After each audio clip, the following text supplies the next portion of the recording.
Good morning, everybody. Hello, hello, hello. Silver, Linda, Maureen, Rachel. Hello, friends. Whoop, whoop, whoop, whoop. Okay, there we go. Hello, everybody. Hello. Good morning. How's everybody doing today?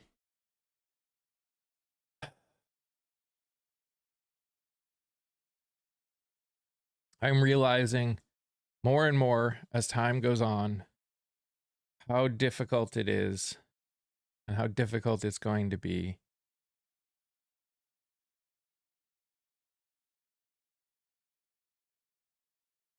just life. Not that I thought anything I was doing was going to be simple in any stretch of the imagination, but I think I'm really realizing more and more how difficult it's going to be.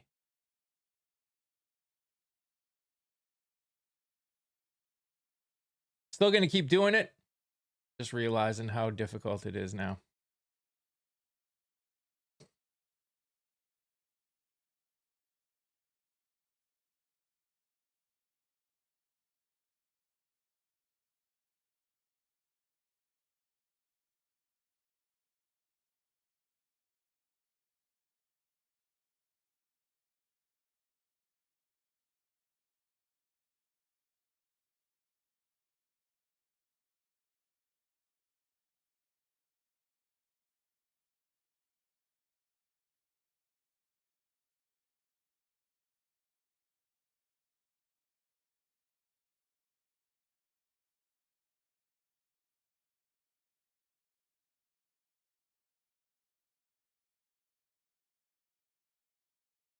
This thing on? Hello? Hello? Bueller?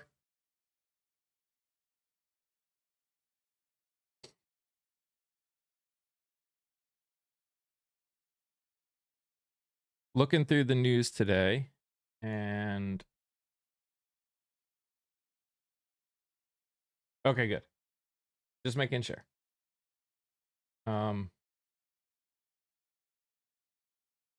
The CPI rose 3.8%, which is bad.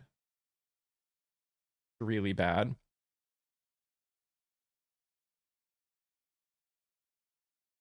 So inflation is up. I'm looking forward to the people coming in and being like, yeah, but it was higher under Biden.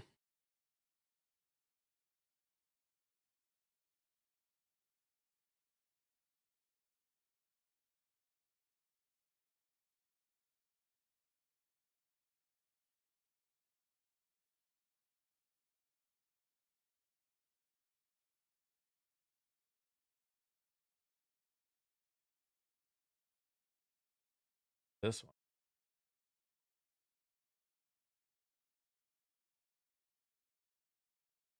Oh, some warfare everywhere all the time. That has been forced to drastically defend posture of court rulings.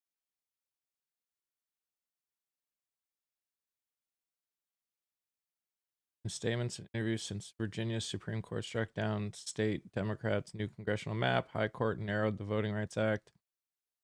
Party is arguing that Republicans' aggressive moves to dismantle Black and Hispanic majority districts in the South will outrage voters of color and spur them to the polls in record numbers.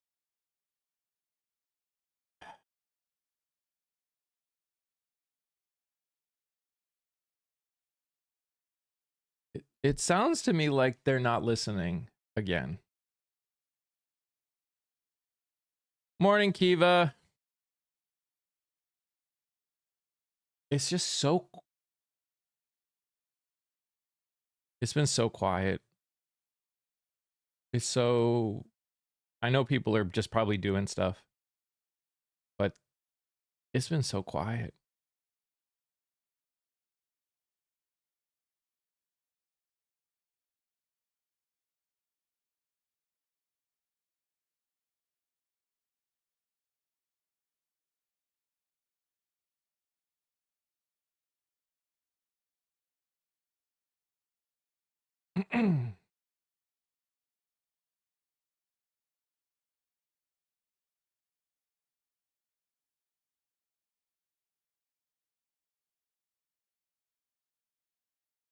If I didn't know my mic was working, I'd be worried my mic wasn't working.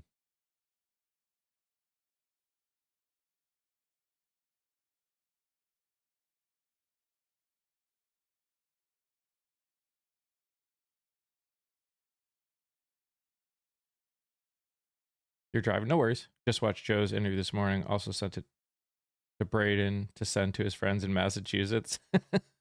You know, like I said, if you when you got to the end, if you noticed, I was like, look, I don't remember if I said it, but I was like, the reality is he doesn't have a chance of winning. But I hope what he does during his race is help the conversation.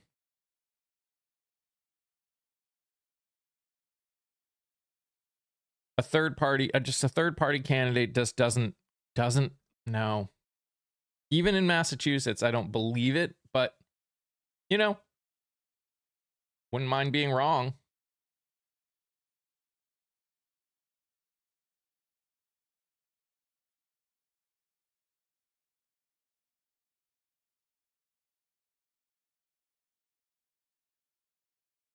But what I did like was he brought up conversations. I actually had a conversation with my brother who lives in Massachusetts, and he talks about how he wished that he ran for something like a mayor first. Which I hear the argument, doing something like the Mamdani effect, but in Massachusetts.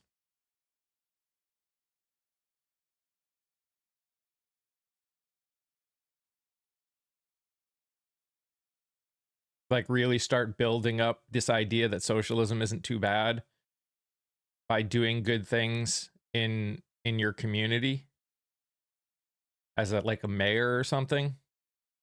I don't know.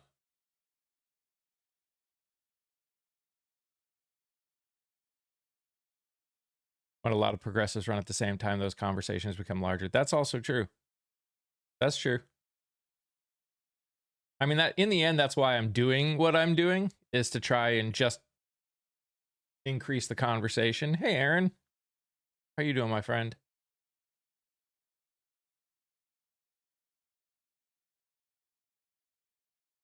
Oh, I always forget to put this up there. I think I remember. I've been doing it so long.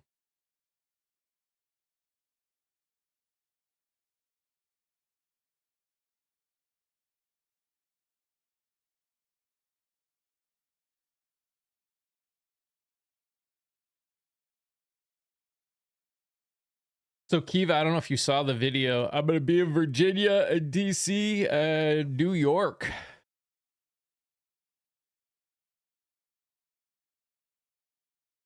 Trying to raise money to go to other places, but I'm starting there.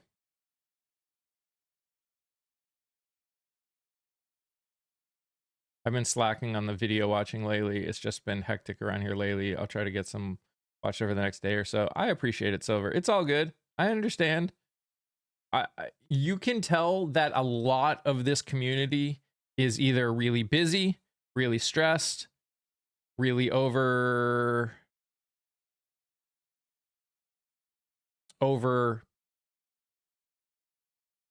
stimulated, over everything, just over.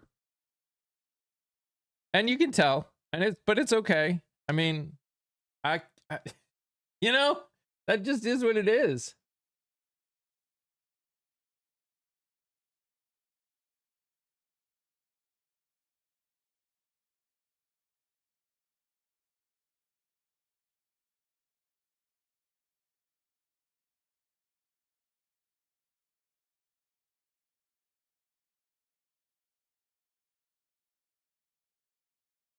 I think the only frustrating thing has always been for me that I know that if I could like hire someone whose job was to like to help me like do things in such a way that things could reach more people, I could grow this more and faster.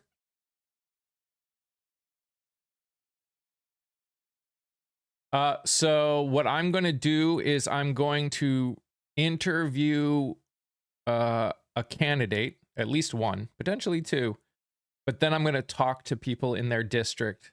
Like I'm going to try and like go with them during an event kind of a thing, if possible. Like that's my hope. I have to still talk with them about what it's going to look like, but yes, my plan is to talk with people in their district about a bunch of different things.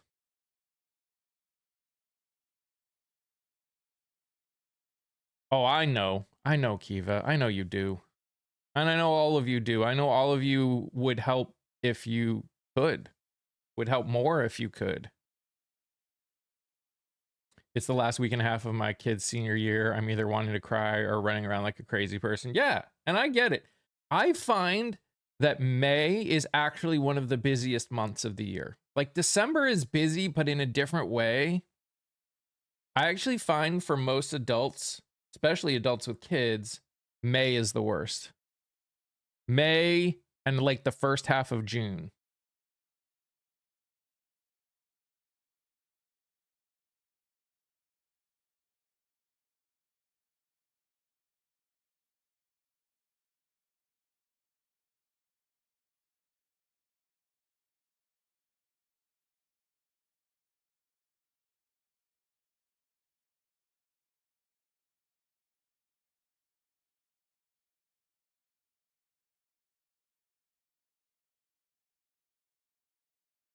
I think the only killer is going to be, and I'll have to figure out what the schedule will actually end up looking like.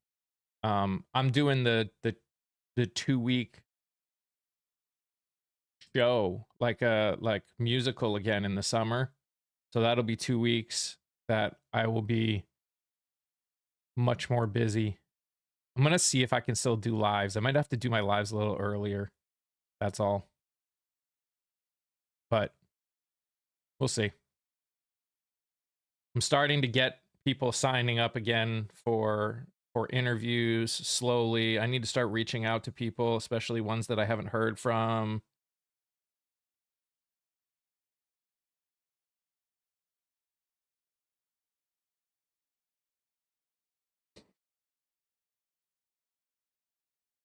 Start trying to schedule people again because I'm getting close. I'm starting to slowly get close to the end of who I have. Primaries are mid-June. I'm going to actually be posting people in Maryland soon, Kiva. I've got 3 people that are running in Maryland. In Maryland, you got tons of people running in the primaries, especially for certain districts.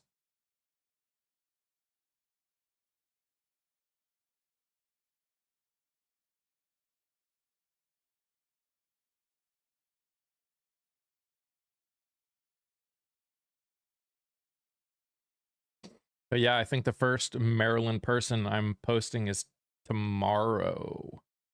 But I've got 3 people that are running that I've interviewed in Maryland so far. Hey, Ambrosia. It's hard. And that's kind of why I did this instead of, I mean, I could have put the thing up about inflation. I put it up in the title.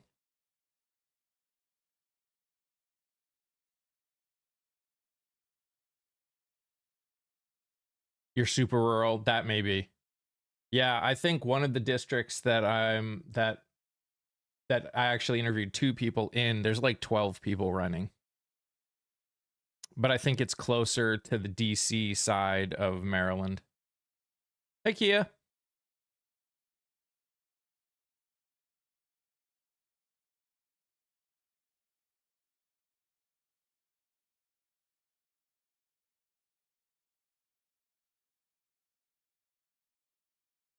What district are you in? Kiva.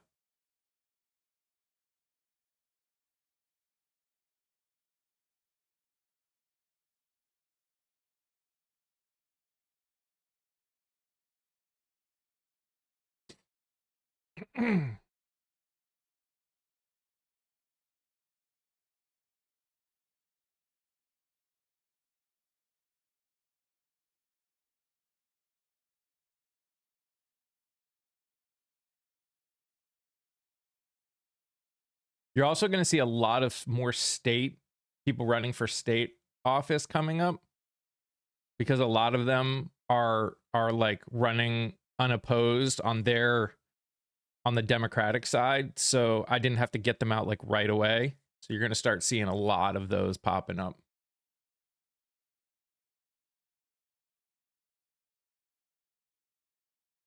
Iowa, Georgia, especially some more in Texas.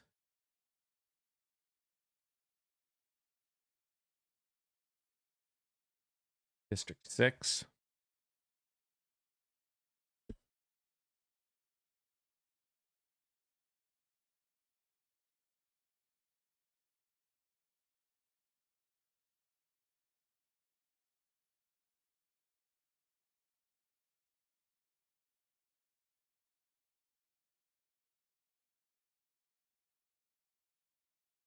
You have 2, 4, 6, 8 people running in your primary right now.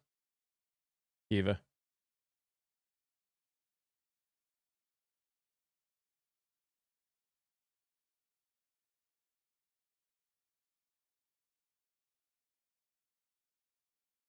Yeah, I've heard it's been getting kind of crazy between Cornyn and Paxton.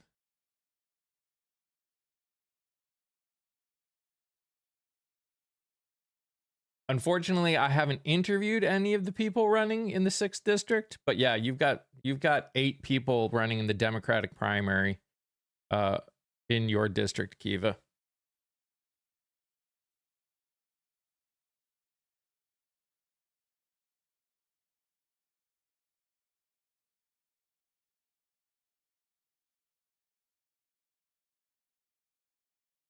Hey Xavier, how are you?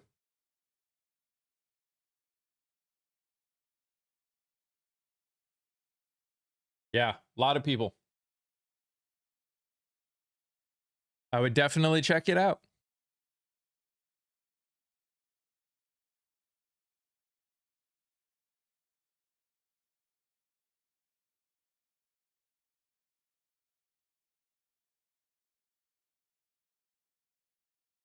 I'm doing well. How are you?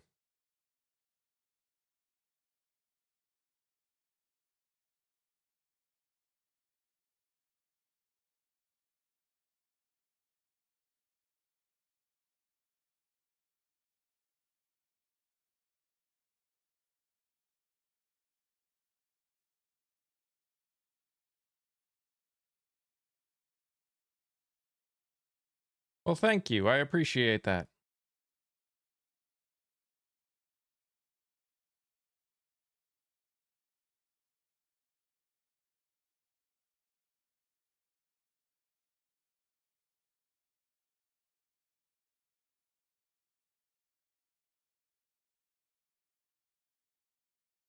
Yeah, life's been hectic for a lot of people.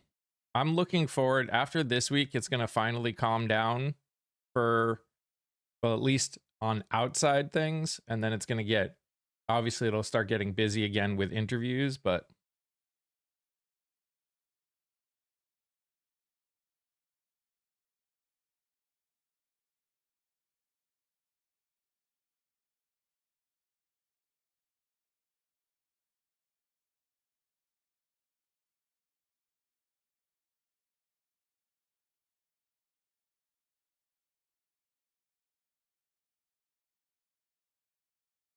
yeah, I know.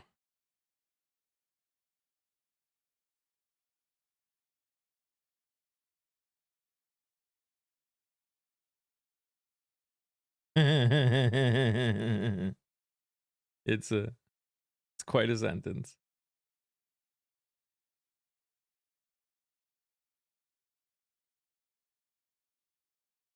Uh Same thing that we always do.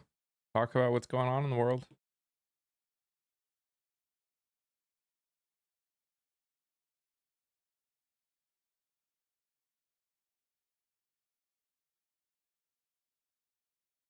It's okay, Kia. All right.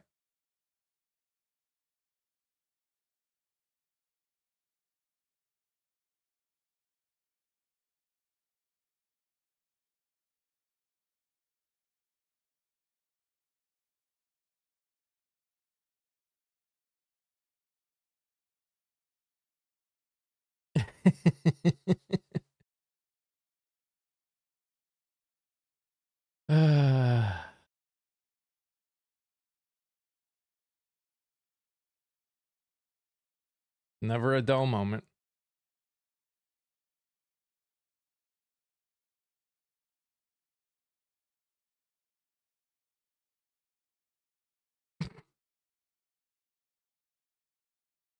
Yeah, that catio looks pretty cool.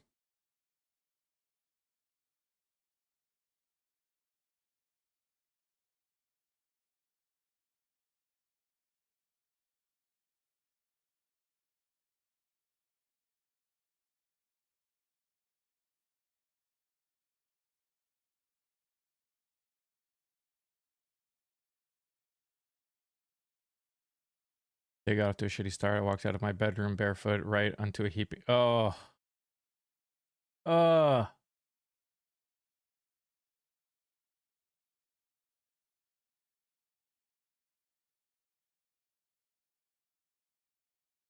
Trump wants to put his face on everything.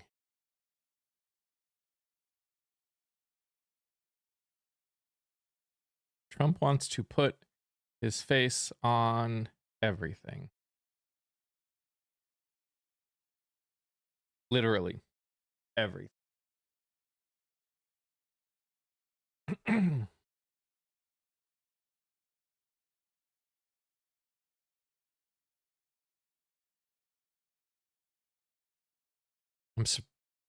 He also, it's interesting. He now wants to get rid of, he wants to temporarily end the federal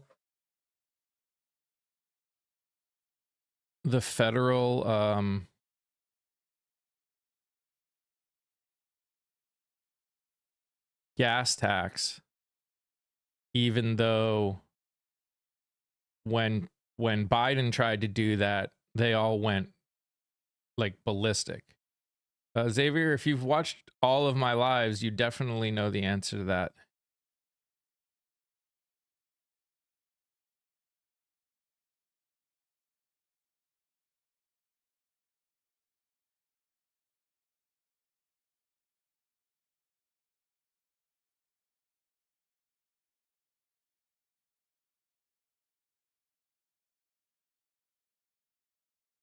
Bad gas tax, yeah.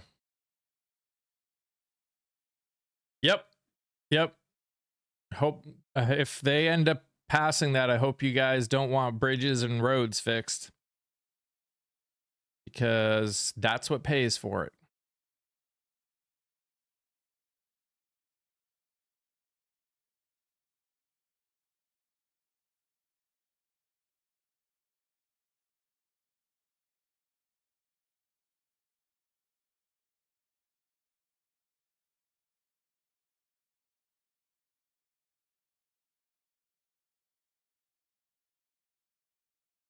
And gas has just been consistently going up, or oil has been consistently going up now, like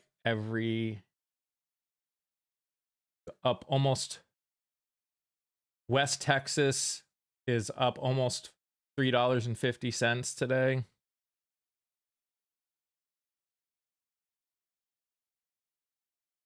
There is nothing he touches that doesn't go to hell. Do you hear the people that are all flipping out about the fact that they put $100 down on those Trump phones and now they're not, and they didn't read the fine print that said putting a deposit doesn't guarantee you get a phone?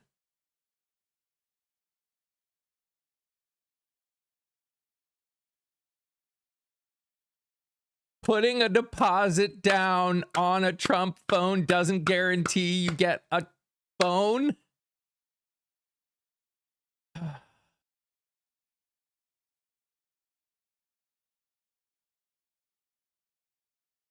Oh, they changed the fine print? Oh, even better.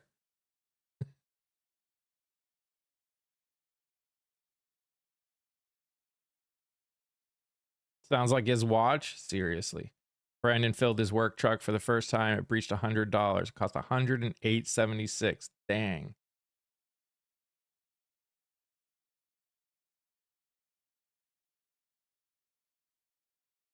Ambrosia, you're assuming any of the people that put a down payment read it to begin with. They probably were like, oh, we can change it. No one knew. Or was it a coin? It's everything. It's friggin' sneakers, a Bible.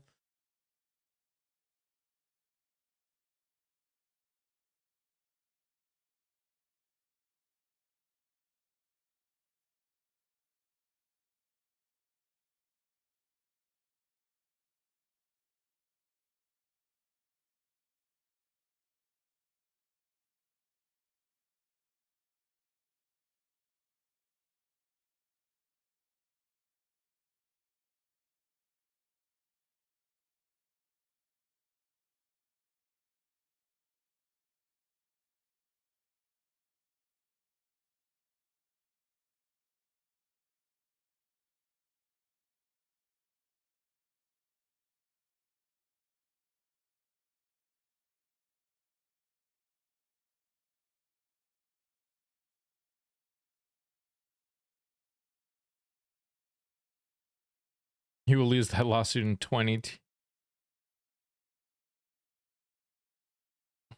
I don't know how we're going to afford to put gas in the moving truck. Yeah. Yeah.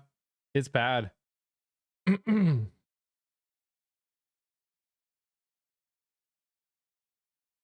Well, hopefully before fall it goes down at least a little bit.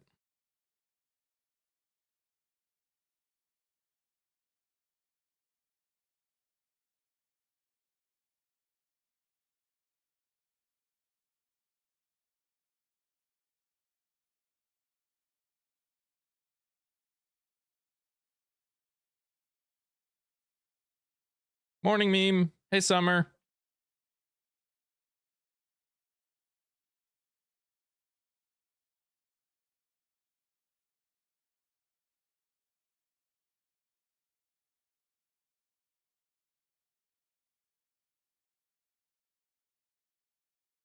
Hey, Philip. Truth Social looks like a static version of the shitty day. Did you see how much money that they lost? Did you see how much money the Truth Social company lost this year in Q1? They lost $400 million in the first quarter.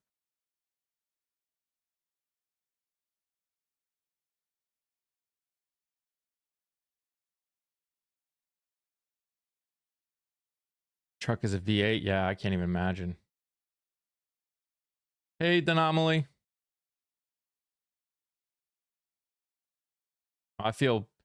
No, I don't feel bad. It's tough. Like, there's part of me that feels bad for all the people that are losing money because I don't want to see anyone. You mean not so Truth Social? That's fair, Tammy. Hey, Courtney. Hey, OC. That is completely fair. The not so Truth Social. Yes.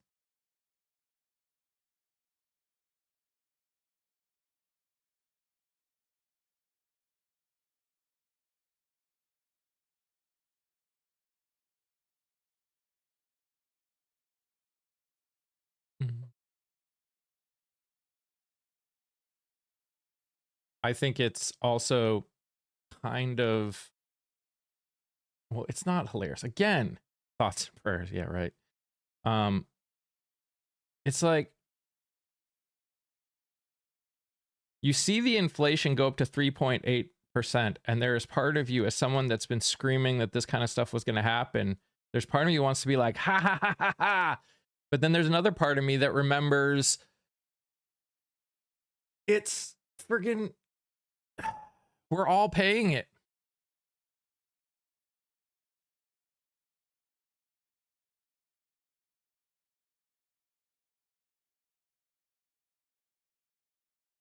Actually get no joy out of seeing Americans suffer, but some people need to. Yeah, I know. I know. I understand, Philip. It's the same.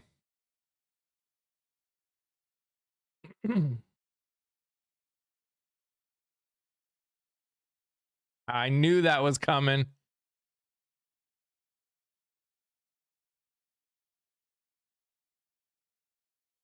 We are in a war right now. And Biden did nothing to cause the 9.7%. But thanks for playing. I knew people were going to come in and say those dumb things. What's funny is they use the Biden one when they could go back. They could go back even farther and be like, it's not 20% or 15%. Pull the words to the left a bit. Like that. Morning, Jamie. I want the real unemployment numbers. I would like to see. Hey, Kat. Good morning. How are you? I want to see the number. I would love it if they could find a way of getting the numbers of people that aren't even looking for work anymore. Hey, Nikki. Hey, Donovan. Unemployment isn't only 3.8%. Unemployment's 4.3%. Inflation is 3.8%. And it will go up more.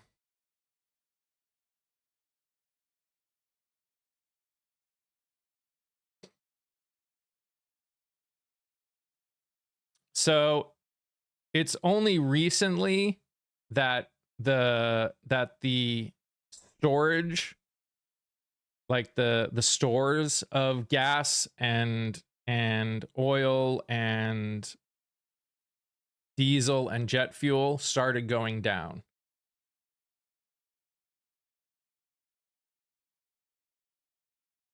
So it wouldn't have hit a lot. It wouldn't have hit a lot of things yet in the way that it's going to start. Like June is going to be rough.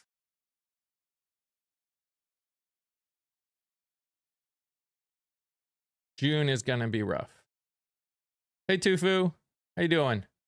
Hey, Alyssa. Good morning. Nebraska primaries are today? Heck yeah. Let's go. You're in Nebraska. Get your butt out there.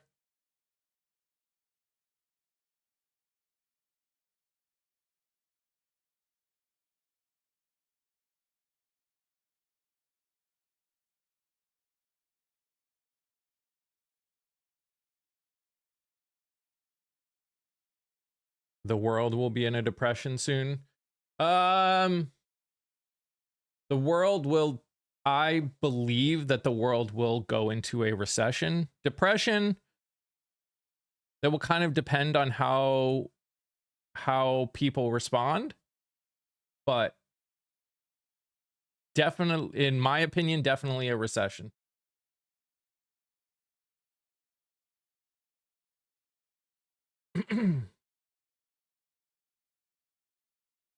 Jokes on the world. I'm already depressed.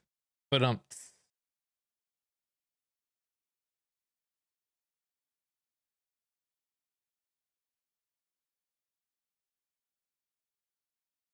y'all see Ireland is doing a huge protest over gas.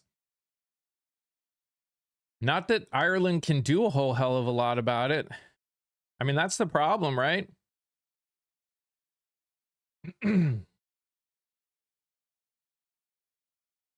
Just voted in your primary. Heck yeah. I was watching a video of, I don't know where in West Virginia it is, but this area of West Virginia is dealing with mine runoff, and it's like killing animals and plants all over this area of West Virginia. West Virginia is struggling, y'all, in so many ways. Hey, Eleanor.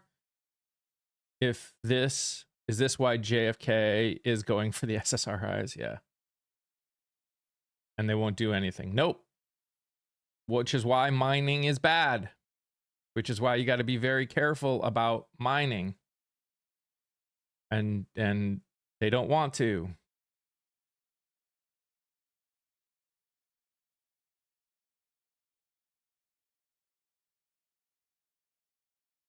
Ireland and Galloway has blocked roads with trucks, not allowing gas trucks in or out. Dang.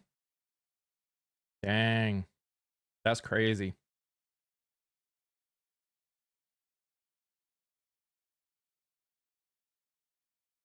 Morning, Prairie. How are you?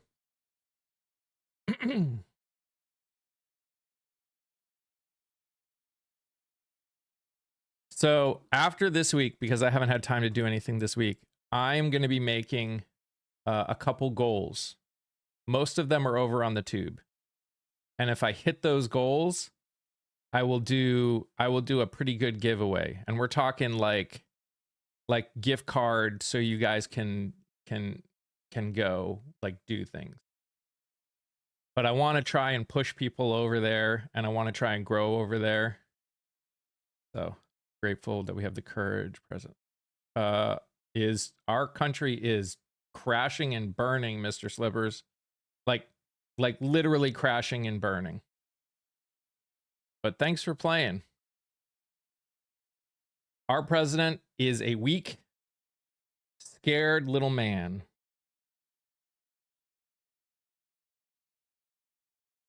Like weak and scared.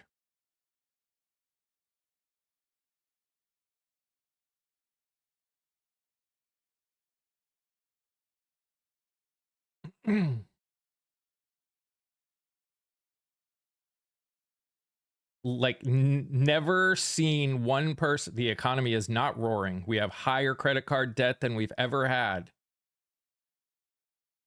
Stock market has nothing to do with how well the general economy is doing. Thanks for playing. Hey, April.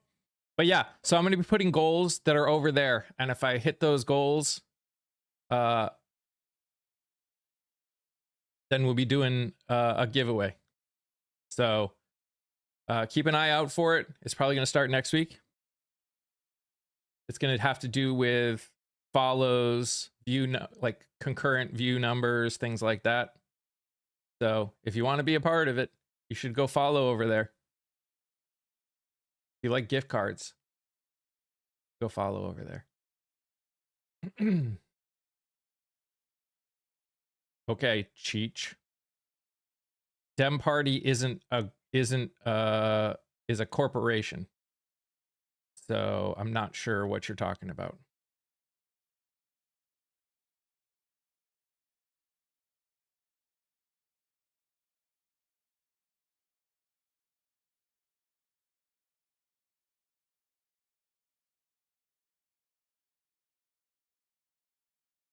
The Dow hit 50,000. Okay. And I mean, I'm not a fan of the DNC. That's why I'm trying to help grassroots candidates that want to change things get in.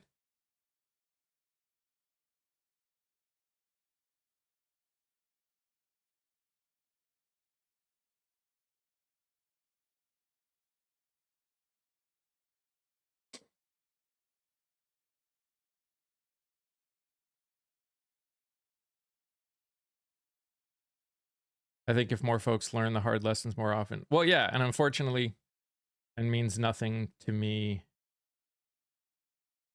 and regular Americans. Correct.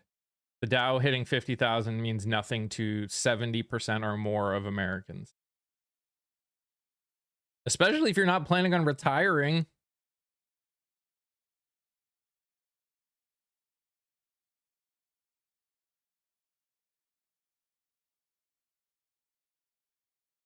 Orange invited a bunch of CEOs to go to China with him, surely on taxpayer dollar. Of course.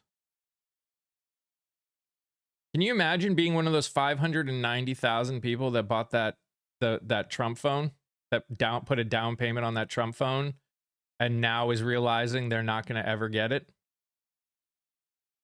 We need to stop bailing out corporations. We need to let corporations fail. The idea of something being too big to fail, we need to get out of that mentality. I don't think anything should be allowed to be too big to fail. I think this idea of too big to fail has caused us to be in this issue. I think we need to let them fail. Good morning, Alejandra.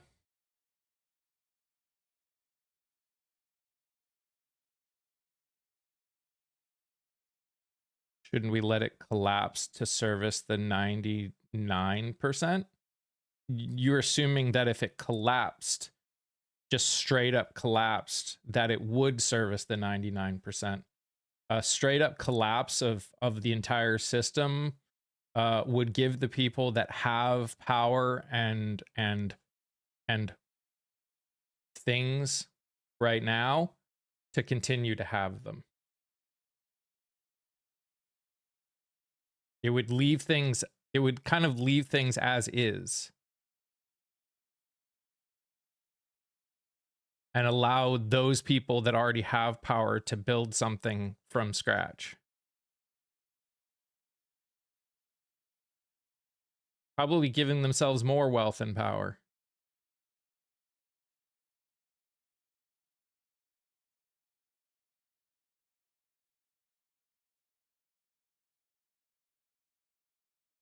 Hey, Jeremiah. When the companies know the government will bail them, they have no reason to run appropriately. True.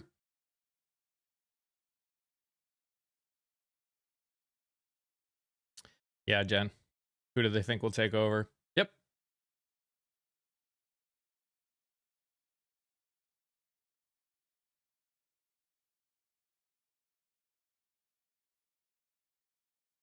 People should. Well, we know where the phone money went. We know exactly where the phone money went. Thank you, Jen.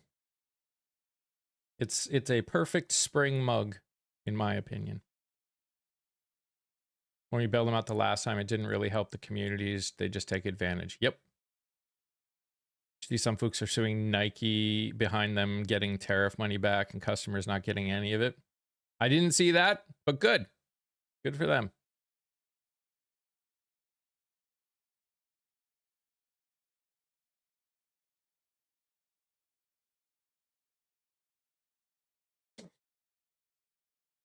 So I think in grocery stores, we're starting to see the first step in the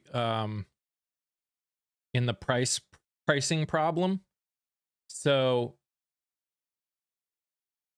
like Harris Teeter used to do a lot of buy two get three free things.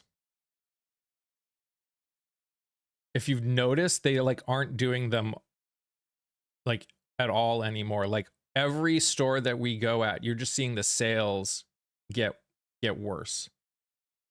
All the promises by the goober, not one fulfilled. Oh yeah. Not even just not one fulfilled, not even heading in the right direction to be fulfilled. I'll sue companies that got tariff money back. Unless you're a small business. Those should all get money back.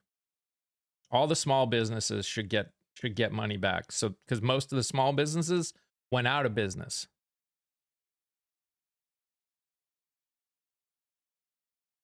But we know they're probably not going to get any of that money back.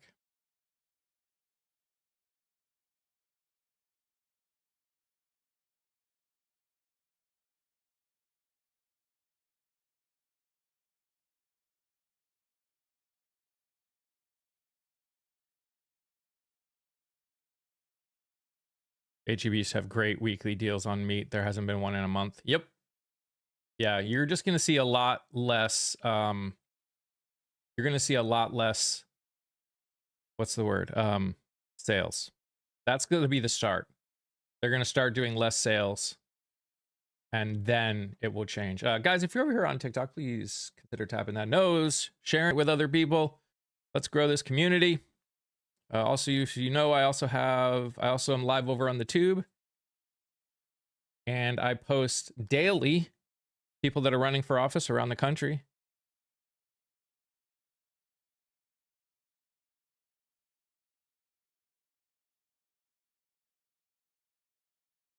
Hey, Garpu.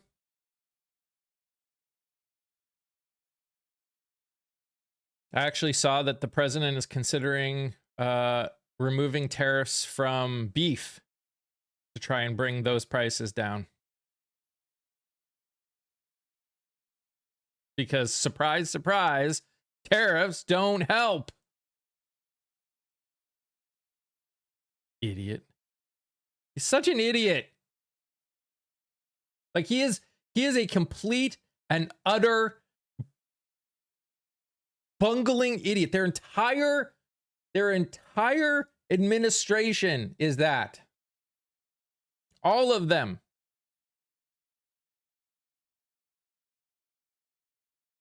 Even Marco Rubio, for a different reason.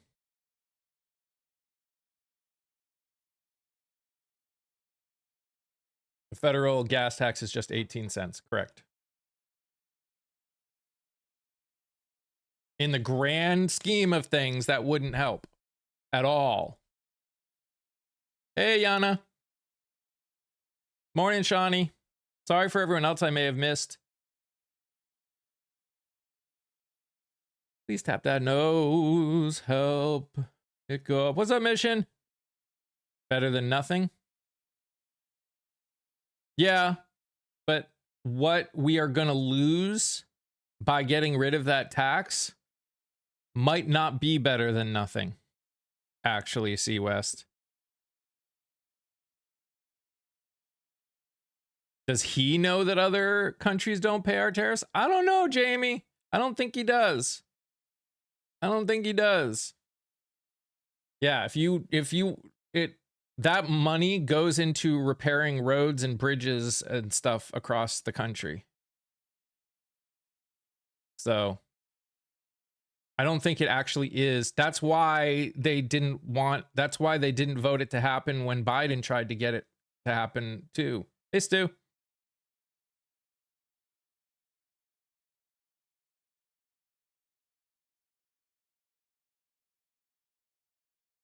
Repealing the tax would add to the debt. Repealing the tax would stop projects. I mean, it might add a little bit because we'd still have to fix things that were literally just gone. But in the grand scheme of things, it would in the long run, correct, it would add to the debt. I mean, they're already adding to the debt $2 trillion over a year. Made the most money off the infrastructure should.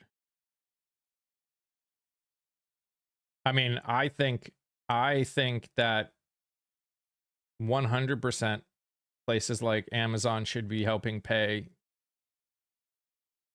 for sure. Hurt labor force too. Thank you, Mission. Appreciate you, buddy. Hello, Jenny. How are you doing? Yeah, we only buy our meat from Lidl, and it's mostly chicken.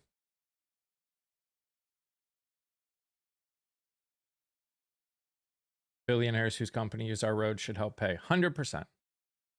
100%. Thank you, Kat. Thank you, Mission. Thank you, everybody. Hey, Lola Lee. Hello. Correct. He doesn't care about the debt. His only goal was to say whatever was necessary to get people to vote for him. He didn't actually care about doing any of it. They create the most wear on the system and want everyone to share the cost of it. True.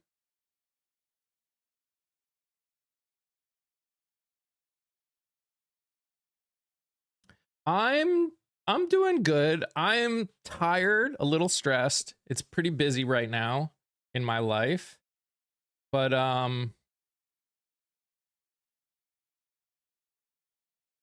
it'll get a little calmer after this week. So I'm looking forward to this week being done.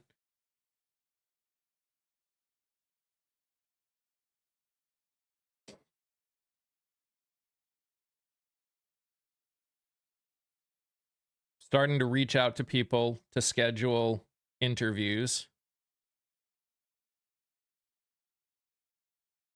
Thank you guys. You guys are all extremely, extremely generous. Guys, just so you know, if you're new here, one of the things that I do is I interview tons. Do not think inflation is higher than 3 months, feels much higher than published number here in UK. I mean, it depends. So the problem about any inflation rate is it takes into account everything. So depending on what stuff you are using on a regular basis, it can absolutely feel higher. Absolutely, it can feel higher, Fizz. 100%. So like, if you don't have to deal with some with some of the stuff where inflation like went down per se or didn't go up very high, but then you do a lot of, you use a lot of gas and buy a lot of food, it probably feels way higher. But so I interview people, progressives, grassroots candidates that are running for office. I post them every single day over on the tube. Please go watch some of them. Also know that I'm going to be doing some giveaway based on some stuff that's going to be happening. You're going to see about it soon. But even bigger, I'm going out and interviewing candidates where they are. It's a new thing I'm starting to do. But I need your help to make it possible. I know things are tight, so I understand if you can't do it. But if you have the capability, even if it's $5, it helps. I want to go all around the United States and interview candidates where they are, spend a day with them, find out what they're really like, give everyone an idea of what these people are really like, in a way that we don't really do anymore.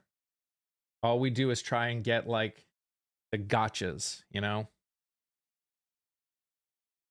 So I'm planning a trip right now to go to Virginia, DC, because I want to give the middle finger to the White House, and then to New York, just because they're close to me. But I want to go do that more.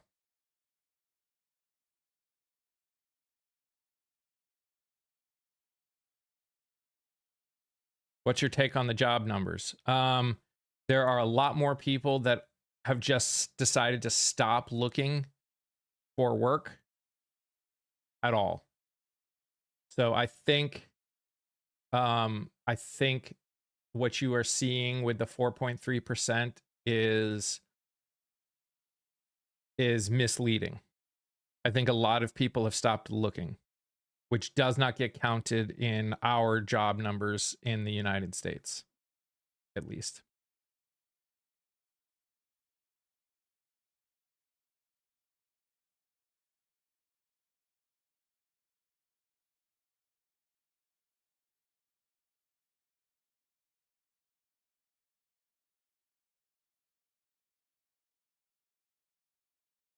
Does gig work get counted? I don't know.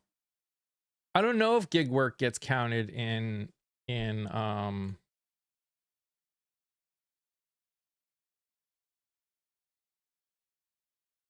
what you say is definitely not correct.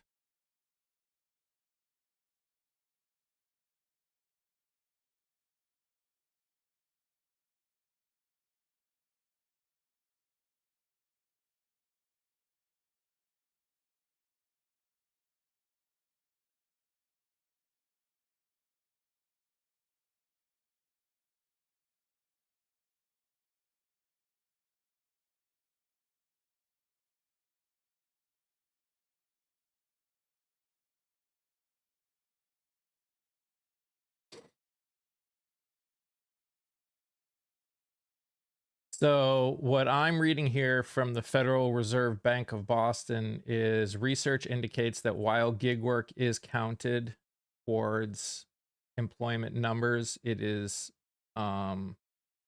undercounted or missed due to survey limitations.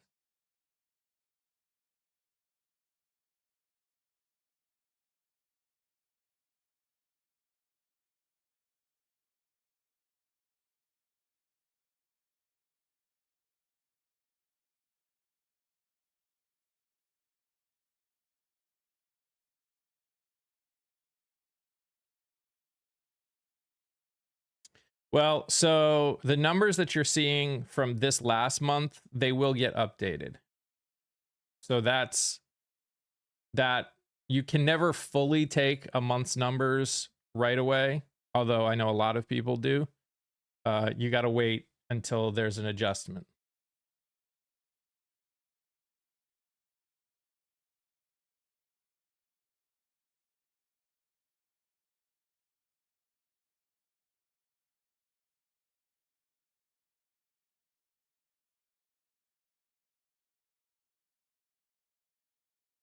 Oh, it's definitely a employer market when it comes to hiring, for sure.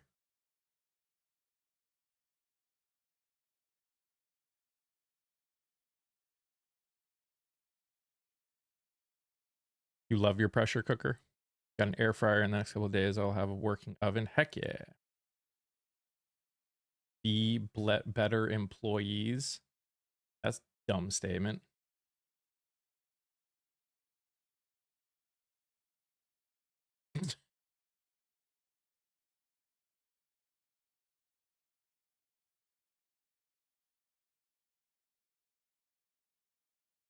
There is no shortage of applicants. I'm sure there's no shortage of applicants. There's tons. That's the problem. There's way more applicants than there are jobs.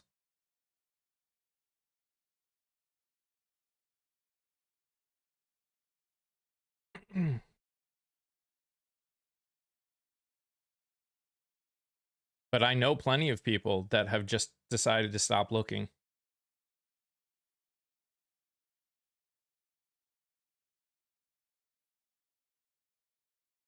Your job couldn't hire anyone even in this market because of low pay. Yeah. Hey, Ziggy. Did you mention the shitty home sales market? Also true. Hey, Gina.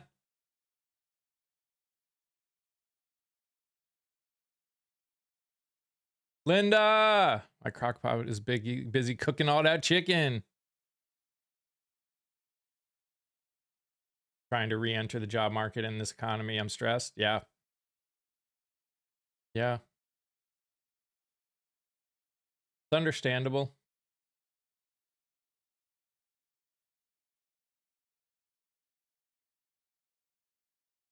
Yeah. Trying to sell your house. That's the thing. Like, knowing what the economy is looking like right now, why would you want to sell your house unless you absolutely had to? I can't imagine anyone wanting to buy a house right now, knowing that there's a good chance that your house value is going to plummet again. Like, I could easily see us going through another 2008 like recession. I feel bad for anyone that bought their house high.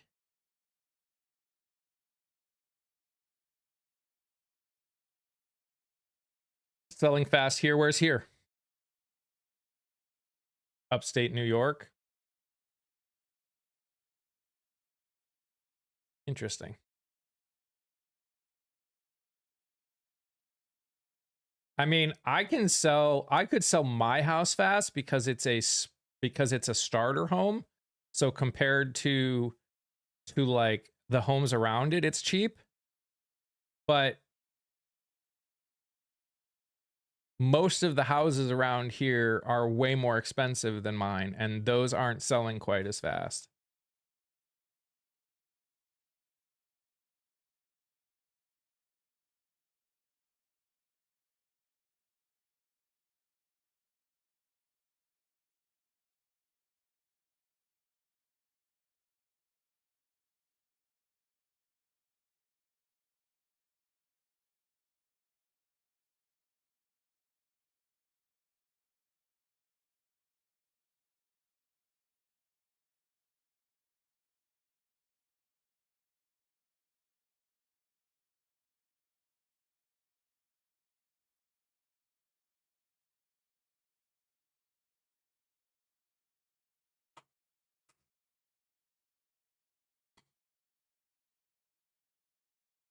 And again, I'm not saying, you know,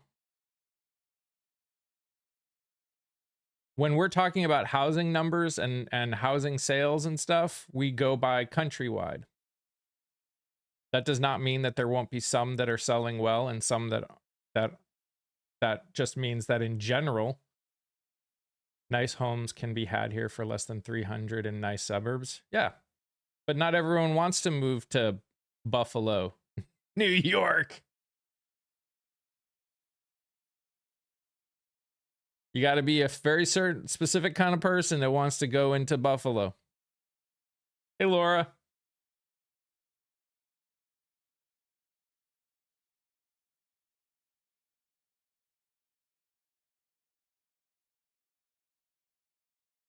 The house across the street from us was on the market for over 6 months. It was foreclosed on a little over a month ago. Yeah.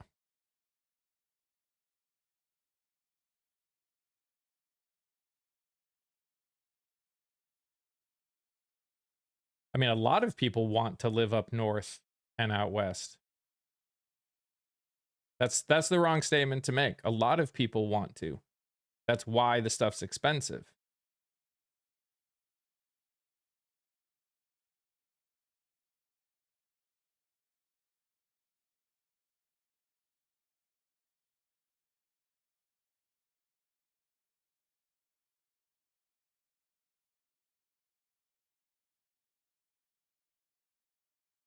I bought my house for 63 in 2008. It's now assessed at 230. Insane. I'm never selling. Yeah. Our house has gone up triple, 300% since we bought it. We're not selling.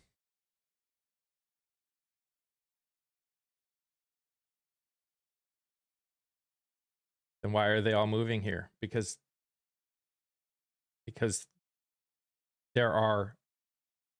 things are expensive. And when things are expensive, you go where you can afford things. You think they want to leave?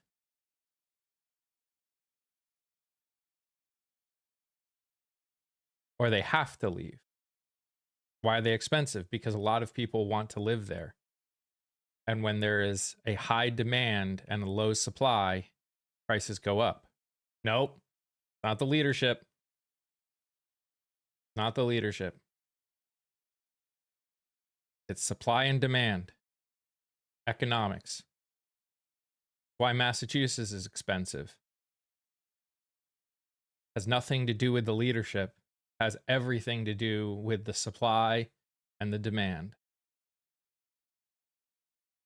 No one here is moving there, though. Yeah, because when you live in an area where the cost of living is less, it's much harder to move to an area where the cost of living is higher. It's not because they don't want to, it's because they can't afford to.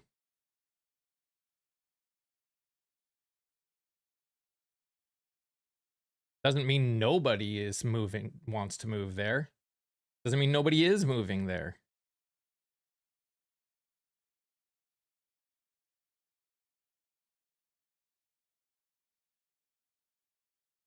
A lot of people, Silver, think that. A lot of people.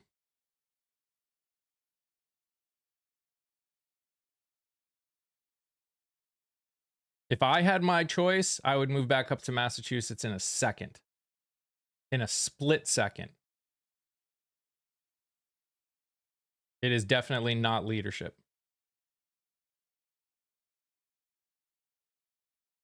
Most of the states where people are moving to because it's so much better, they're crashing and burning. Literally crashing. Texas is about to crash and burn in such a way that I can't even begin to fully express it. Florida crashing and burning.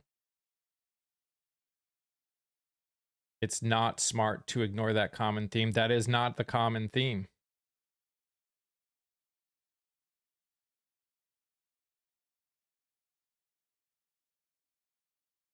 Actually, it is true. How do I know? Because I know people that live in those states. This is the problem. Okay.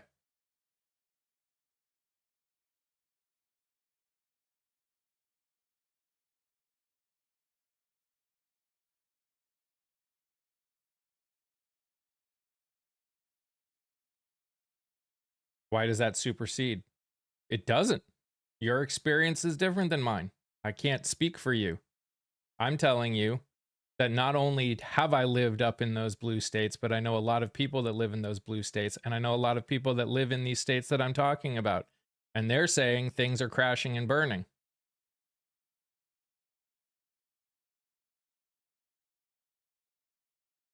Okay. Well, then I guess we'll have to see.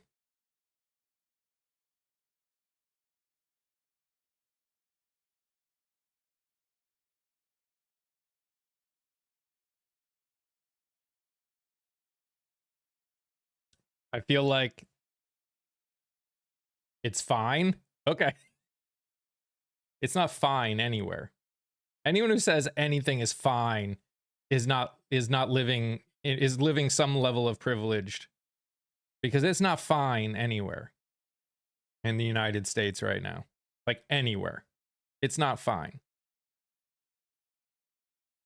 Not if you're actually paying attention to the average person. Yes, Candace. Primary in Nebraska today. Get out and vote.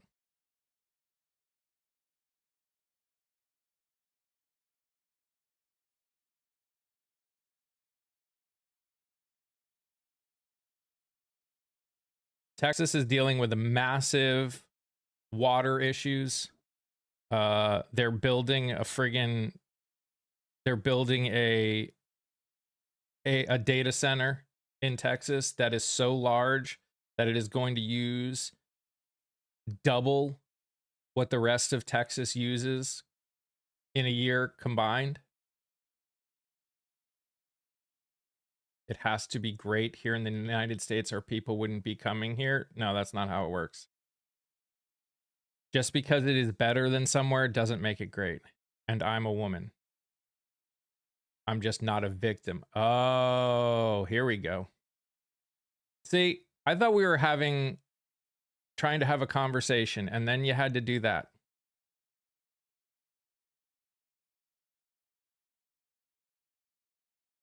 Like, come on.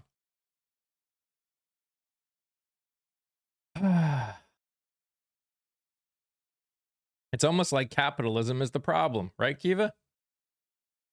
It's not fine in Europe. Correct. Do I think Europe is better than the United States right now? Yes. Does that mean it's fine in Europe? No. No.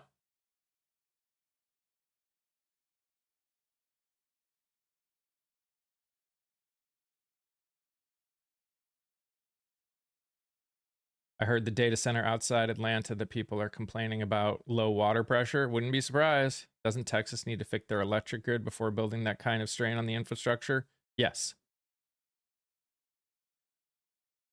Oh no, we love varying opinions.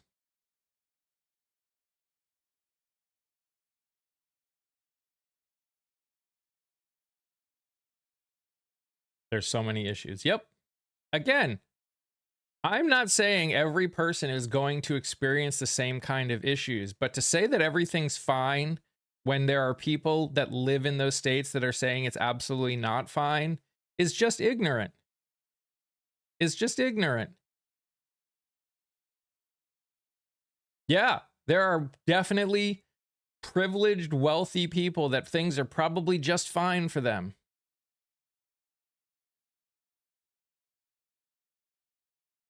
Can you give me a time where 100% of the people said they were fine? No. Can I give you a time where a much higher percentage of people said they were fine than now? Yeah. When the New Deal was passed, a lot more people said things were fine.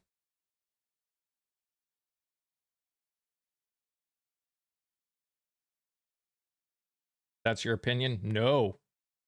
That's reality. Cost of living, when they enacted the minimum wage, it was a lot more fine for people.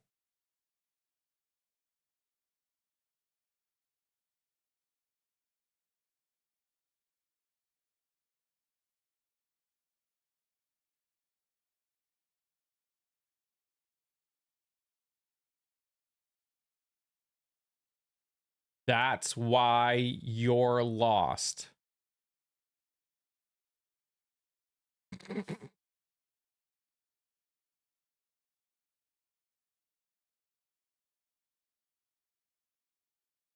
Golly, people. Like, come on.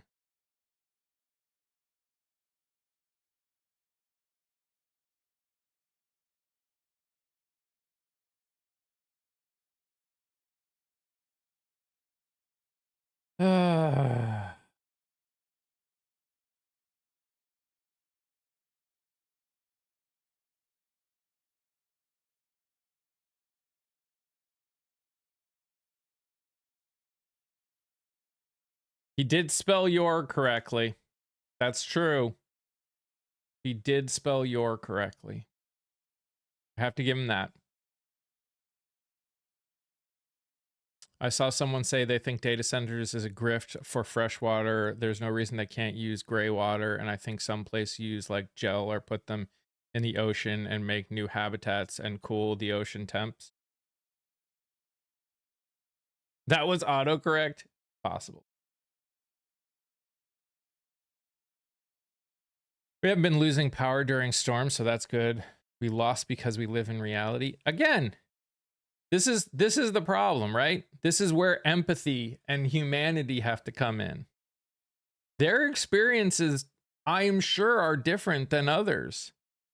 But to say things are fine just because them and the people around them are doing fine is not reality. And if you think that the only reason that people aren't doing fine is because they aren't working hard enough, not only are you out of touch with reality, but you aren't, you got to get out of your bubble. I'm watching Mitch McConnell talk in the Senate committee interviews. Yeah, he does need to go.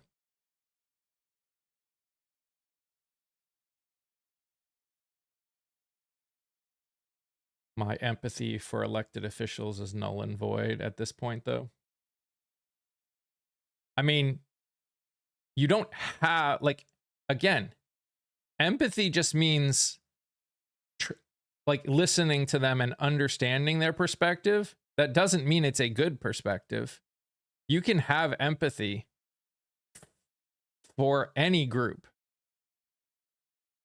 That does not mean that what their perspective is correct or, you know, or doesn't need to change.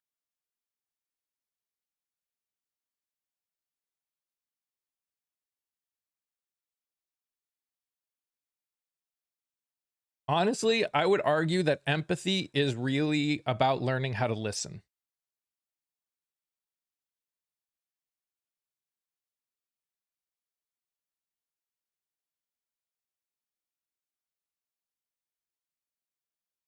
When it comes down to it. Like if you're talking like a high level description, empathy is about learning how to listen.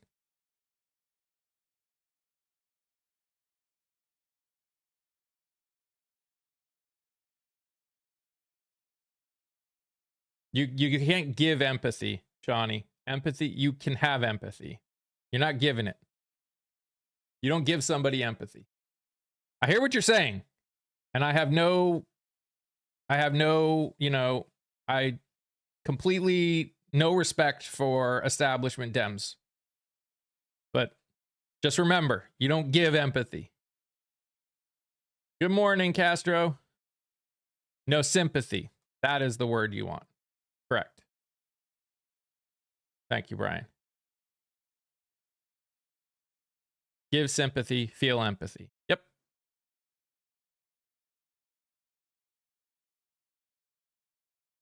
Accepting others' experiences are different. And again, like the people that are saying nothing's wrong, I can understand and have empathy for the fact that their experiences aren't the same as mine. But to deny my experiences, not to deny the experiences of those in this community that are saying there is a problem. That is, you know, that doesn't help.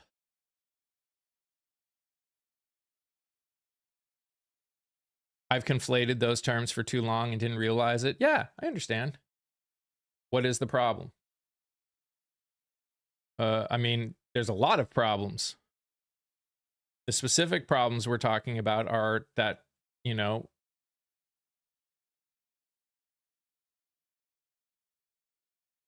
I would argue that empathy isn't even feeling with someone. Again, I can have empathy for someone's situation.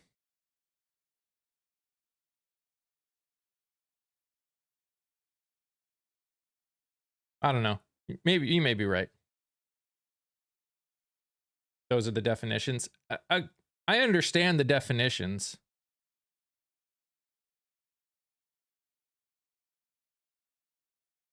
I understand. I understand what you're saying, EP. Thank you.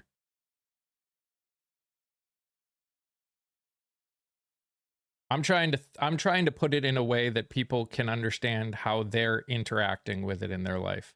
Sometimes definitions don't help people is more what I was getting at. But I hear you. Thank you.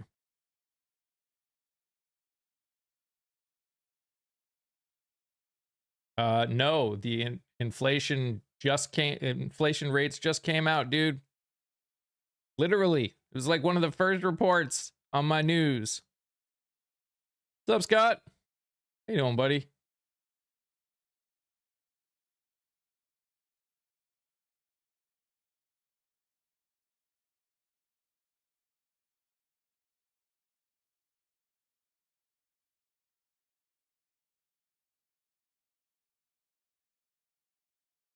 Yeah, you can't feel empathy. You can have empathy. At least that's my opinion. I can have empathy for someone, but I don't feel empathy. I can feel sympathy for someone, but you can't have sympathy.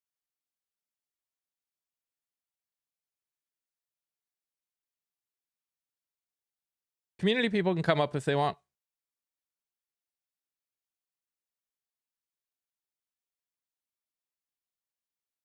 Just got off work. People were a lot more satisfied with the country. Yeah. I love when people are like, no, things are so great right now. Everybody's happy. It's like, what planet are you on? I think, Scott, that reply, though, I think it depends on who you were. Because I know for my family members, like my black side of my family, those years were not the greatest. I'm not saying they were the greatest, but somebody, when I first turned on in chat, when I got off work, somebody was saying people are happier now than they were in the past, and the satisfaction with the country was much more in the past than it is right now. Whether that's justified or not, I have no opinion. It depends on the individual, as you just pointed out. I agree with you. But if you're looking at the polling and people, is the country heading in the right direction, the numbers have never been as bad as they are right now on the right direction, wrong direction things in polling. Again, I voice no opinion as to whether it's justified or not. I'm simply saying the way people feel. Hello, everybody. So, inflation up 3.8%. I was actually watching an economist talking about how we may have just hit a point. I can't remember what they said. The average pay increase, increase in pay compared was at the same time. I feel like it was 3.6%. And if inflation's at 3.8%, that's not good. That means things are rising faster than the average increase in wage increase. That's really bad. Like really bad. Quite right. And the increases in food are still to come. Yep. As both Mr. Global and the Economist are talking about right now, is that inflation's going to come in waves. what we're seeing now at the gas pump is only the beginning. Yep. Everything else hasn't filtered into the economy yet, but especially food prices, because of what's happened to fertilizer, are going to explode over the summer. Yep. Yeah. Yeah. It's Good bad. morning. Hey. What else did I see? Oh yeah, we were talking about it this morning. And I keep bringing it up because I just think it's hilarious. But the 590,000 people that gave put down payments on the Trump phones, and as Kia mentioned, I guess they updated their fine print to say that putting a down payment on a phone does not guarantee you will get the product. Is anybody really surprised though that Trump and his kids are selling non-existent products? Imagine paying your electric bill and being told that doesn't guarantee whether we'll give you any electricity or not. But please pay us anyway. Thank you. I just can't believe people gave them money. Like, I mean, I can't believe people gave him money to the extent that they have for the last 10 years. Yep. I feel like that's a moment where this is the law of natural selection. Like, this in action. I feel like that's what this is. Well, Tiffany, I hate to admit it, but I was amused by the story. I think it's great. Good. 590,000 suckers have just been. A fool and his money are soon parted. Remember that old saying? Yep. And if you're giving money to Donald Trump, guess what? You just lost that money. Yeah, the videos from the people that the one that's going around is one guy who's got, it's like, I put down payment 4 phones. Where are my phones? It's like, dude, I just laughed watching it. I'm like, we told you. We told him he's been a grifter the whole time. And when they were talking about that story, it was yesterday, and I can't remember if it was on, I know it was on the channel WRAL was on, and I'm not sure if it was actually WRAL or if it was like one of the, like, after the afternoon goes off here, WRAL, the 12 to 1 o'clock news. It's like because for us it's on NBC. There's like a news, like a, can't remember what they call it, but it's like an afternoon news show that comes on from 1 to 2. It was either it was either during the news or it was during that part, but they talked about how they changed the verbiage in those papers just last month in April of this year. They just changed the wording of that thing, saying, updating their stuff so that way I think they're thinking that's going to protect them. But I feel absolutely no empathy, no sympathy. I don't feel bad for them. I don't feel any of that stuff at all. Period. No.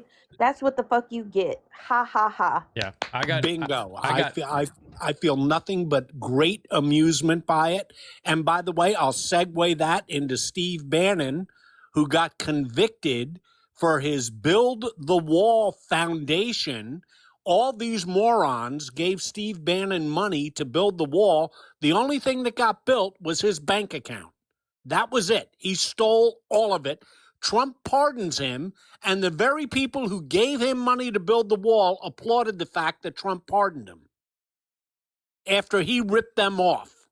And Jen said nobody's getting the phones. The company just filed for bankruptcy. Sounds like Trump University to me. Or Trump Steaks, or Trump Airlines, or a Water, Trump casino. whatever. The list goes on and on, Tiffany, on and on. It's why the only thing I did when I saw that, I'm like, and you thought you were going to get something?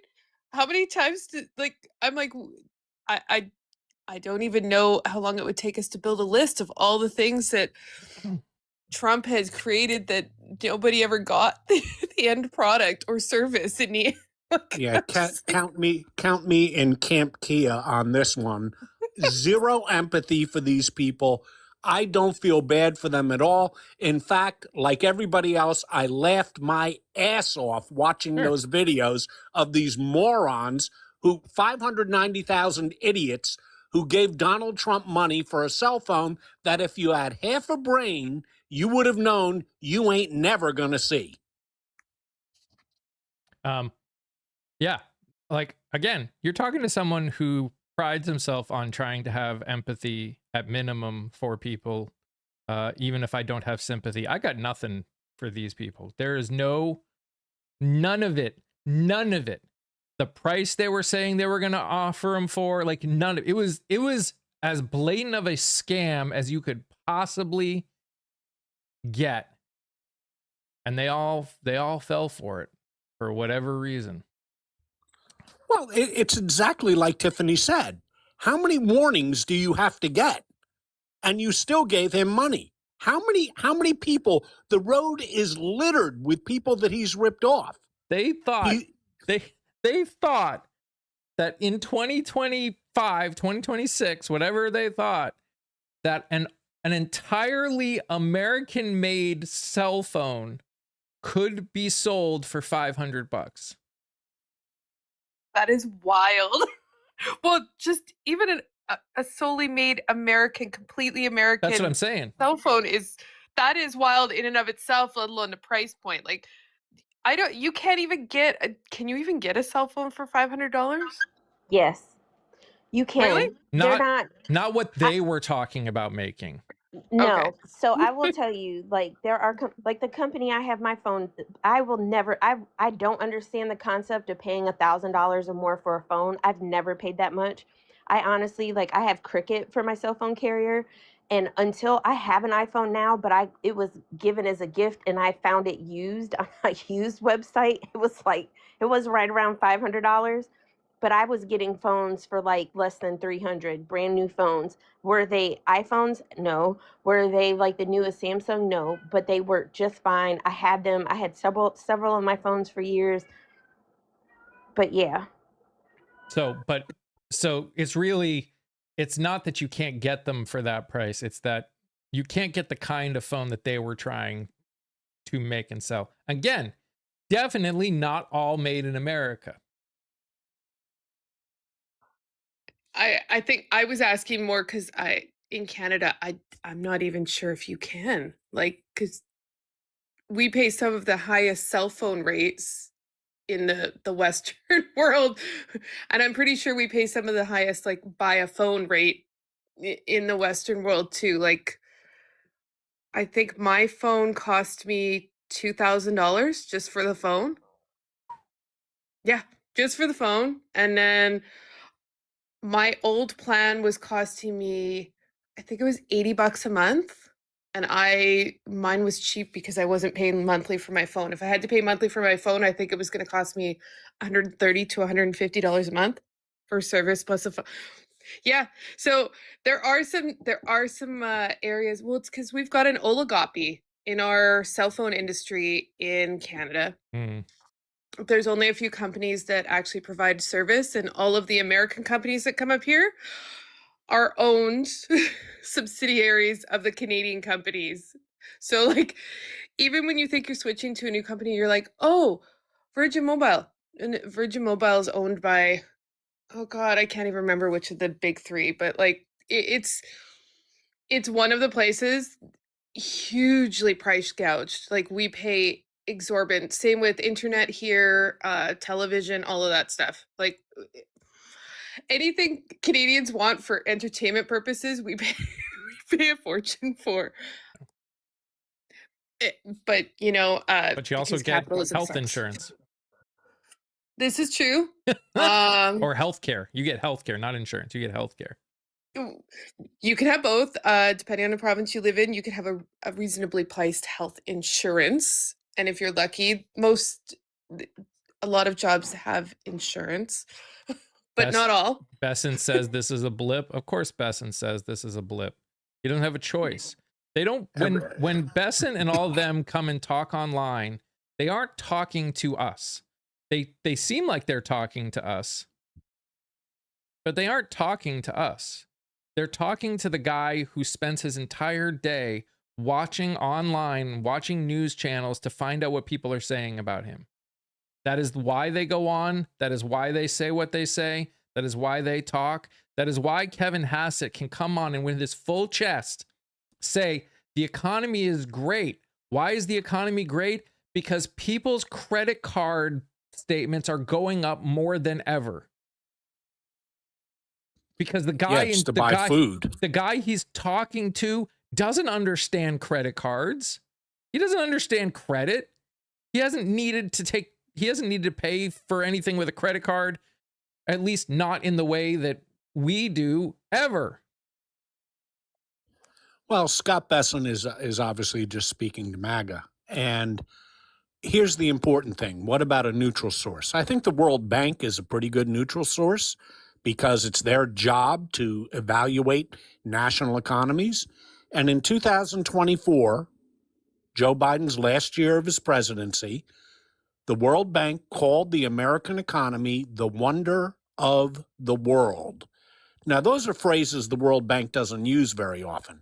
They called it the wonder of the world. Let me ask you a question. Is anybody calling this economy the wonder of the world? Anybody? Anywhere? In a year and a half, he's tanked this entire economy.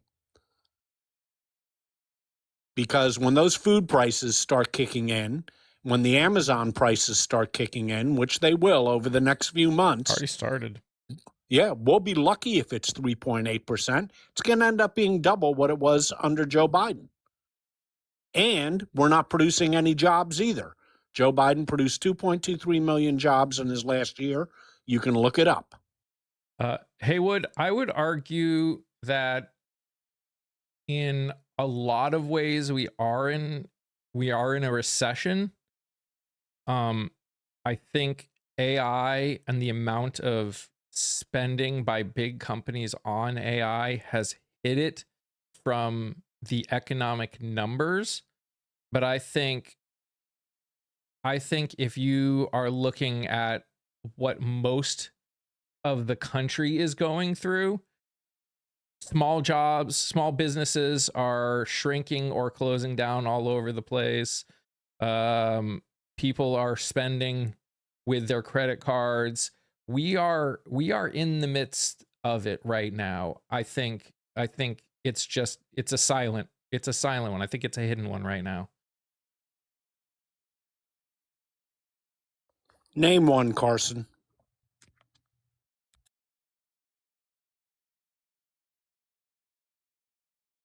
So far, every claim Scott. I think he means Scott Besson. Maybe not.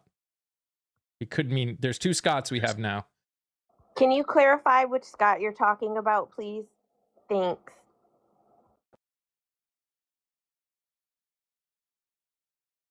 And you know what's interesting is the actions of the Trump administration has caused inflation to rise around the world.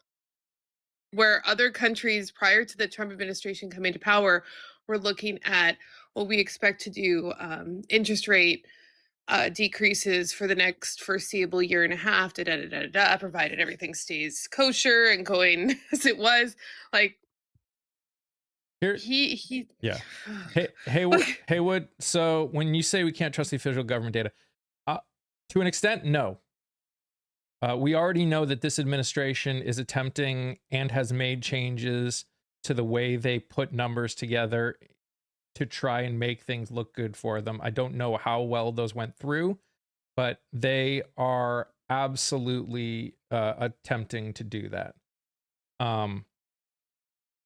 But also, the thing that we also need to understand, and that we as a whole, I think, are trying to wrap our heads around is, for a long time, and Scott, we've had this conversation, Scott and I especially, you used to decide what the government, like how well the government was doing based on how well the economy is doing, based on how the stock market is doing. Well, one thing that has become blatantly clear, especially in the last 10 years, is that the stock market and the economy are not the same anymore. They don't coincide. So a lot of the times you have to look at not just how the overall numbers are doing, but you have to go deeper down and look what those numbers, like what is entailed in those numbers. So again, if if prices of, if prices of of luxury goods go down, well, that doesn't help. That doesn't help most people who are just trying to pay for food and having to pay with their credit card, because those prices went up. Like, Yeah, Mike, one of the reasons that the stock market isn't as good an indicator as it might have been 10 years ago is because when you have massive corporate tax breaks, what they're doing with that money, which was entirely predictable, is they're doing stock buybacks, which artificially inflates the stock market. They're not spending that money on workers. They're not spending it building new factories. They're not spending it expanding their product line. They're simply taking the money and doing stock buybacks with it, which is where the vast majority of the corporate tax breaks have gone. And that keeps the stock market relatively high because of that. So you're quite right. There's a disconnect between the stock market and the general health of the economy. yep. I saw somebody on Facebook post that America had 150,000 jobs added to its economy last month. Is that true? It's the initial, sure. Oh, it's what the administration put out. So No, it's just the initial numbers are always changed. We always look at these initial numbers. We've had ones go from, didn't we have one time, Scott, go from like 70, 80,000 to like negative? Yes, quite right. A better way to look at it is year to year. And if we go from April to April, the job market is about flat, and we have shed manufacturing jobs. The first 2 months of the Trump administration before the tariffs hit, and when he inherited the Biden economy, we did quite well with adding jobs. But if you go April to April, it's not, the numbers aren't so rosy. And in manufacturing, they've actually gone down. And I know that there were some things that were affecting the numbers over the last couple months. There was like a strike or something that was affecting numbers, or something going on, and there's just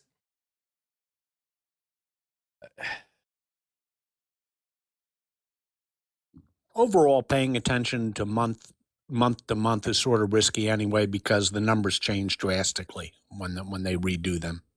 I agree. I often tell my clients when they're looking at their business, do not look month to month, compare year to year. Or if you're going to look month to month, compare this month to last year's month and see what the differences are. Don't just go from January to February. But yeah, I mean, go January to January. you look at how the stock market and all that is doing. All you have to even do is look at why is it different right now? Well, we know that there's some insider trading going on. There's no way there is not. Some, I mean, a lot. We don't know how much, so I just, it doesn't matter how much. There is insider trading going on, and that is going to affect things too. And look, only Martha Stewart got held accountable. Isn't that sad? Just in the Iran war, betting on gas prices, oil futures, we had $7 billion in trades made in the minutes before Trump would make his Monday morning announcements. $7 billion. Who those people are, we don't know. But clearly it was done with insider knowledge. And if we had a normal functioning Department of Justice, if we had a normal FBI, and if we had a normal Securities and Exchange Commissions, that would raise so many red flags, it's unbelievable. And to my knowledge, no investigations are being done about that at all. None. $7 billion. Yep. And you can tell that the markets are starting to pay less, as a whole, are starting to pay less attention to the orange man, at least when it comes to having, finding peace, because they're just going up now. Like, it doesn't matter what they're saying. You can see him trying every once in a while to be like, no, things are, nope, they're just going up now. I think it's up. What is West Texas is up 4 today. It's at 102. That's not good. man. And just in the time when I was hoping that this province was going to get its poop together and vote out our premier and this horrific government that we have, and she's going to walk on through by some magic because oil is now worth $1 bazillion, and I live in an oil province, and we were about to go through the hardest times ever because oil was starting to basically flatline and not at the point that our province had been making their budgetary estimations on. Like how Alberta makes its budgets is based on what they what they suspect oil prices are relatively about to be over the year, and our government was always overestimating and very generous in the pricing. She's going to walk on through this like it's like she's the hero and she didn't even do anything. This is just because the people here are really not all that bright, and they're gonna think she's amazing because she's gonna just walk on through. We're gonna have this huge surplus when we were supposed to have this huge deficit in this province. It's oh my god, I can't even. I just can't. I'm so glad I'm moving. I'm so glad I'm moving. I can't. I just can't. I can't anymore with people. I can't. It's just And Vinny, no one wants everything immediately. People want to be able to pay, like, to survive.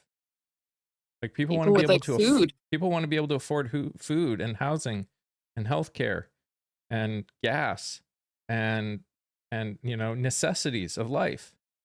Like we're at a point now where people that work full-time jobs, multiple in some cases, in many cases, are having to put necessities on credit cards because that's how expensive everything is right now. And speaking of that, whatever happened to the legislation to put a maximum credit card interest rate of 10%? Remember when he was flagging that? And looks like that never happened. Vinny, remember when DJT said that prices would go down immediately? Remember when he said a year ago, actually, that if energy prices didn't go down 50% in 1 year, that we could all be mad at him? How many of you are listening to that? How many of you are getting angry at him for not doing his promise? How many of you actually give a fuck about what he says and won't just sit here and kiss his butt every chance you get because you just don't want to admit that you are wrong? God. Do I think things were perfect before? Give me a break. Of course I don't.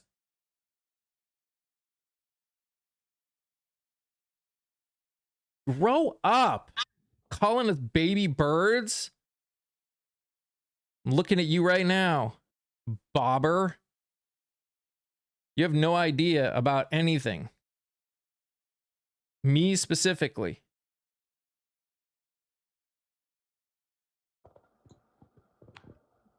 I'll say that that's the whole MAGA thing, that whole movement when it began. Like as soon as I first heard that word, that term, I was like, when was this country ever great? And it goes to show, like, honestly, there was a woman I listened to this morning on another panel. She's a white tea woman. She lives in Florida. Her husband is a doctor, so she doesn't have to work. But she was sitting here talking about how great Trump was and all this stuff. She has a son that is disabled completely, like nonverbal, has to have care. And she kept talking about he was entitled to money to help take care of him. And he was entitled to all this stuff. And I'm just sitting here thinking, like, do you not realize what the fuck you voted for? You voted for folks that were literally on national TV in front of people talking about how they feel and what they think about people who are handicapped or disabled. And then you sit here and talk about your son is entitled to money from the government, but you actively voted for someone who says and feels, and all the cabinet feels like Americans aren't entitled to any of the tax money that we pay in. That kind of thinking, like that, it just tells you, like, you have absolutely no freaking clue what's going on. You're quite right, Kia. Well, she's about to get an education for both herself and, unfortunately, her son, who I actually care about. I don't care about her. when those Medicaid cuts come in. Yeah, she's about to get one hell of an education about the person she voted for. She is about to enter the find out stage. Very much so. And she was not believing that when the panel was trying to tell him.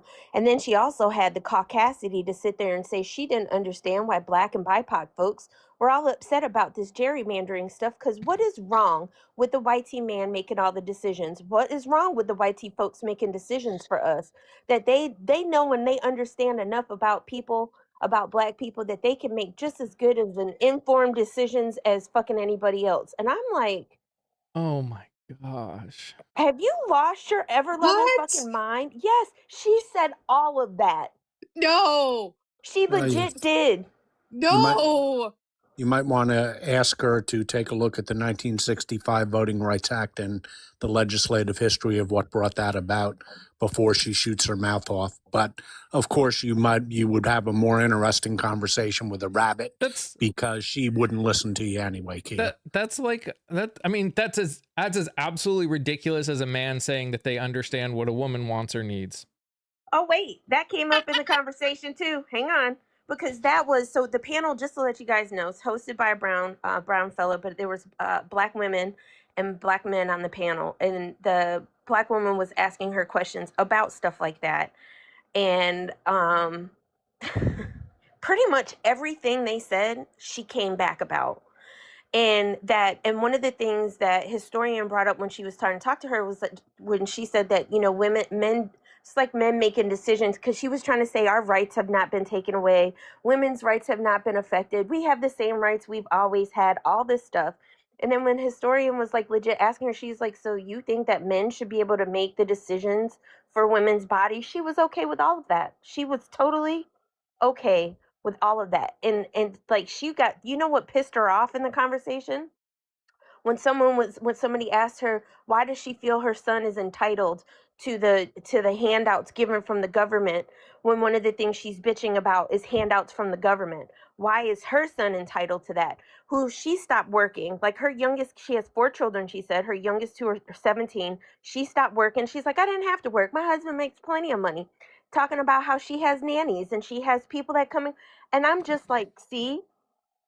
And when somebody asked her, so you don't understand why Black folks don't trust YT women, especially like that, like, Mhm.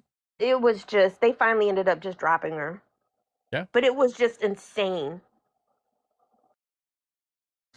Yeah, well, now you know why 77 million people voted the way they did.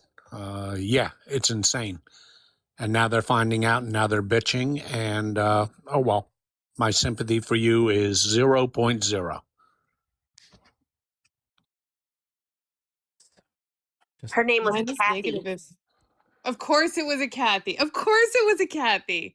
The only way it would have been No, funnier is if it's a her name was Karen. Karen. If it was a Karen, that would have been That would have just been cherry on cake. Yep. But I'm like, Kathy, well, I've met a few Kathys in my life, and that But sounds again, right along line. Here's the thing, and again, this is where it almost goes back to this idea of empathy and sympathy.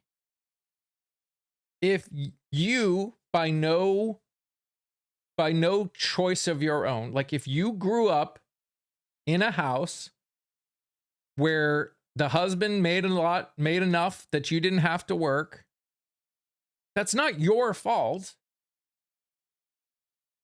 But when you don't have the ability to actually hear, like listen and hear the lived experiences of other people, and actually be able to separate them from your experience, that shows a lack of empathy, lack of humanity, and some severe privilege. And that's where the problem comes, is we, as a general, say as a general, but I know there are people that are doing it, we as a general don't have this ability to separate our experiences from others.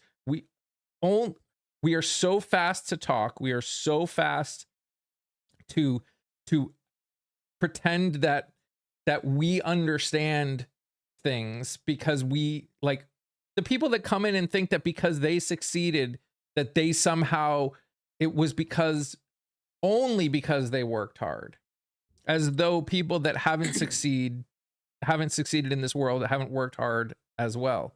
If you cannot listen and separate your own experience from their experience and have them be two separate, I mean, feel free to ask questions to try and understand more, but the amount of people that come in and think that they know exactly why everybody in this country is struggling just because they weren't, that shows a lack of empathy. It shows a lack of humanity. It shows a lack of being willing to listen. Well, 2 weeks ago, getting back to what Kia was saying, 2 weeks ago, the Supreme Court gutted Section 2 of the 1965 Voting Rights Act. And this lady was saying, you know, there's nothing racist about it. There's no problem. Racism is gone. So I have one question for this lady. Of those 12 to 18 representatives, which are permanently now going to be Republican, all of them, every single one of them happens to be black.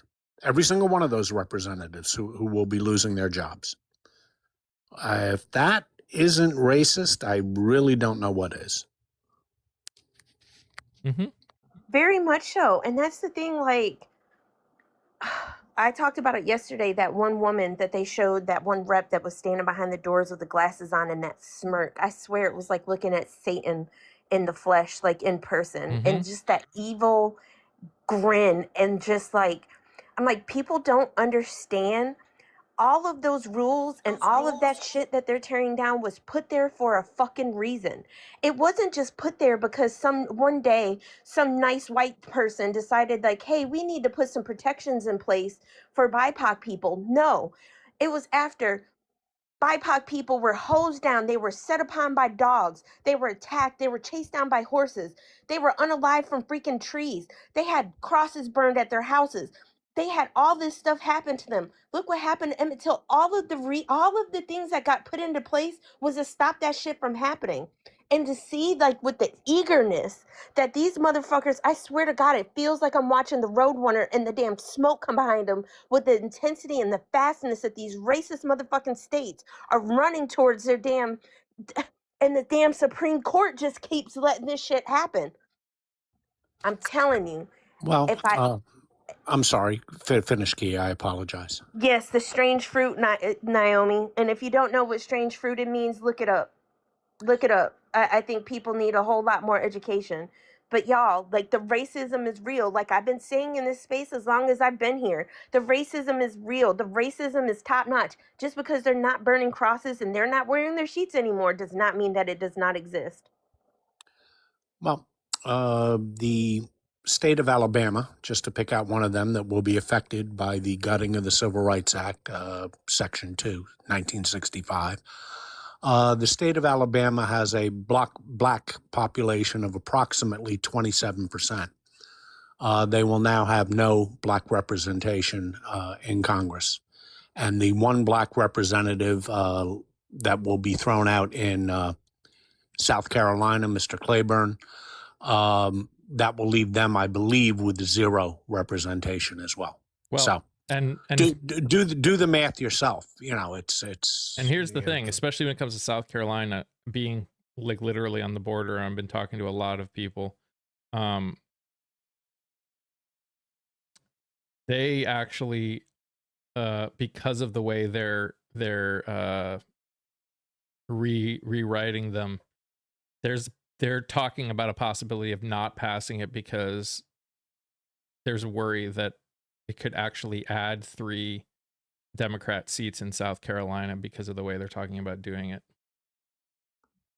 We'll see. I'll bet they do pass it, but we'll see. I hope not, because they are cutting that pie a little bit too fine, and it could backfire on them in 2026. It certainly is going to backfire on them in Texas. Oh yeah, They're not going to get 5 seats. They're just not. That's not going to happen.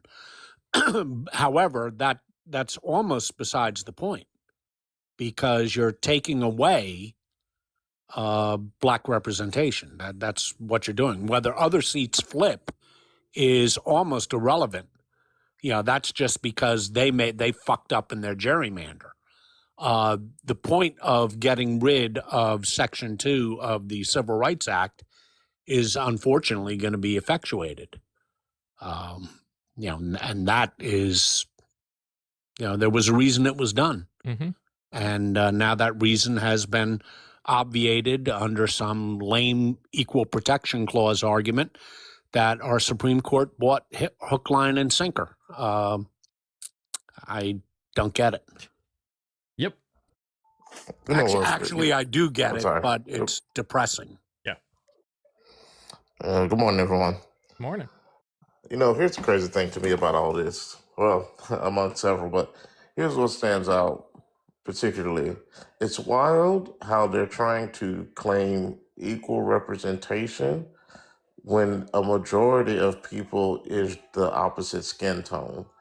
You, by default, couldn't have equal representation, which is why you needed the safeguard in the first place.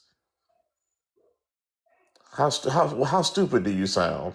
Oh, we need to protect ourselves. Y'all the majority of the people, and you're in power now. What do you need protection from? Nothing. All this nonsense collapses on itself when you just lay it out with any remote level of common sense. Absolutely. And Books, I want to speak on Books' comment. Reverse racism is not a thing. I need people to understand it. The gaslighting, oh my gosh, that's so. This is like in Louisiana. I don't understand. How can 1/3 of the population be black, BIPOC, but then when you set the representation to equalize that 1/3, it's not fair to white people? Get the fuck out of here. It's like the biggest like gaslighting bullshit, and it is so infuriating. It is so infuriating Mhm. on so many levels. And the thing is in that case, it makes me, some of the thoughts I've had since this been happening is like, so does that mean like they really think that we're gonna trust white people after this shit to make it back and make it right? How does all of this stuff like work? I don't. Well, again, the proof is in the pudding, isn't it, Kia? 12 to 18 seats are going to flip. 12 to 18 will be ripped apart. They will be gerrymandered. Every single one of those is currently represented by a black person. So the proof is in the pudding. Now, I could understand the argument, the equal protection argument, if we happen to live in a society where there wasn't even a shred of racism, that was a thing of the past, that everybody, every single person, all 340 million Americans were completely colorblind. In that perfect utopia, which does not exist, I could then understand the Supreme Court's argument. But the Supreme Court's argument is fatuous on its face. It's fatuous because it denies reality. It promotes a utopian view of America that has never existed and certainly doesn't exist in 2026. It doesn't. I wish it did. I wish that I could stare out my front window right now and see a lovely herd of unicorns gnawing on my front lawn. That'd be cute. I would like that. But that's not going to happen. And I know that realistically. And when you take a look at who the 12 to 18 people who will lose their seats, who they are, and when you see that every single one of them is black, that should be telling you something, that we don't live in the utopian society that the Supreme Court is trying to make us believe exists. Yep. And to go along with your statement, Kit, I already don't expect to be trusted as a person of my skin color by any black person, but after this, I would expect it even less.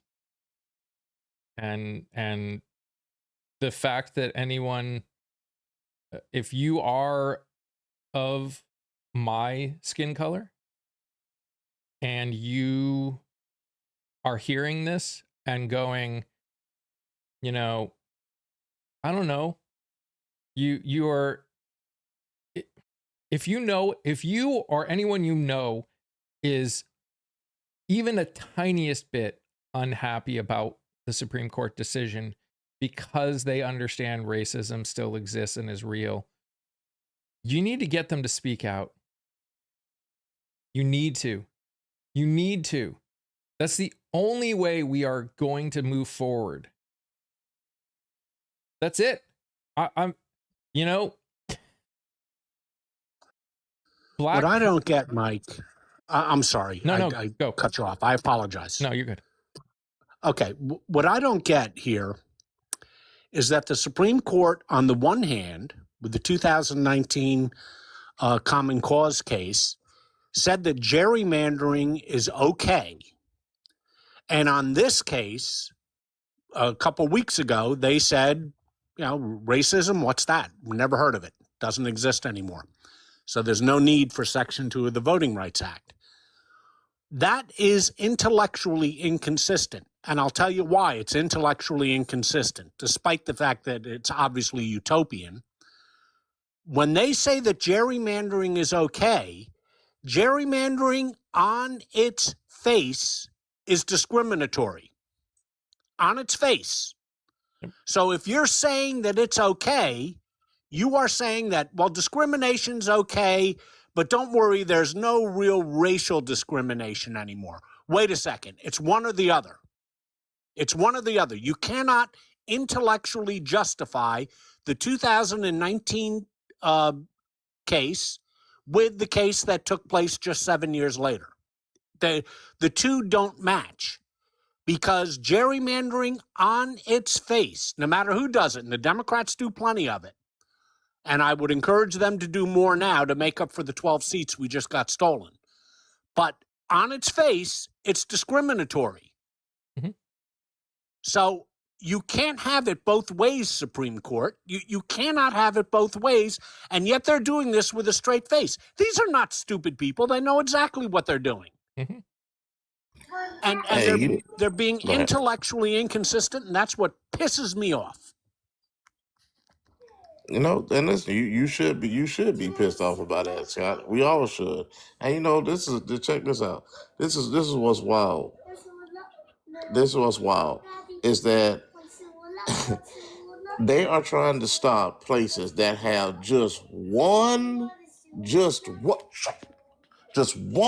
somebody representing us. That's how afraid of this they are. Yep. Just a person of color or two in any type of position of power, they're that afraid. Oh, we got to redraw the whole line. And you know what? This right here, if you look at places like Rosewood, and that's right here in Florida. Look at Black Wall Street in Oklahoma when they went and bombed it because black people were doing very well. Go look at those places and see that anytime we gain or get ahead, get any traction whatsoever, they have to move the line for whatever reason. Mm-hmm. They fight tooth and nail to keep a hold of it.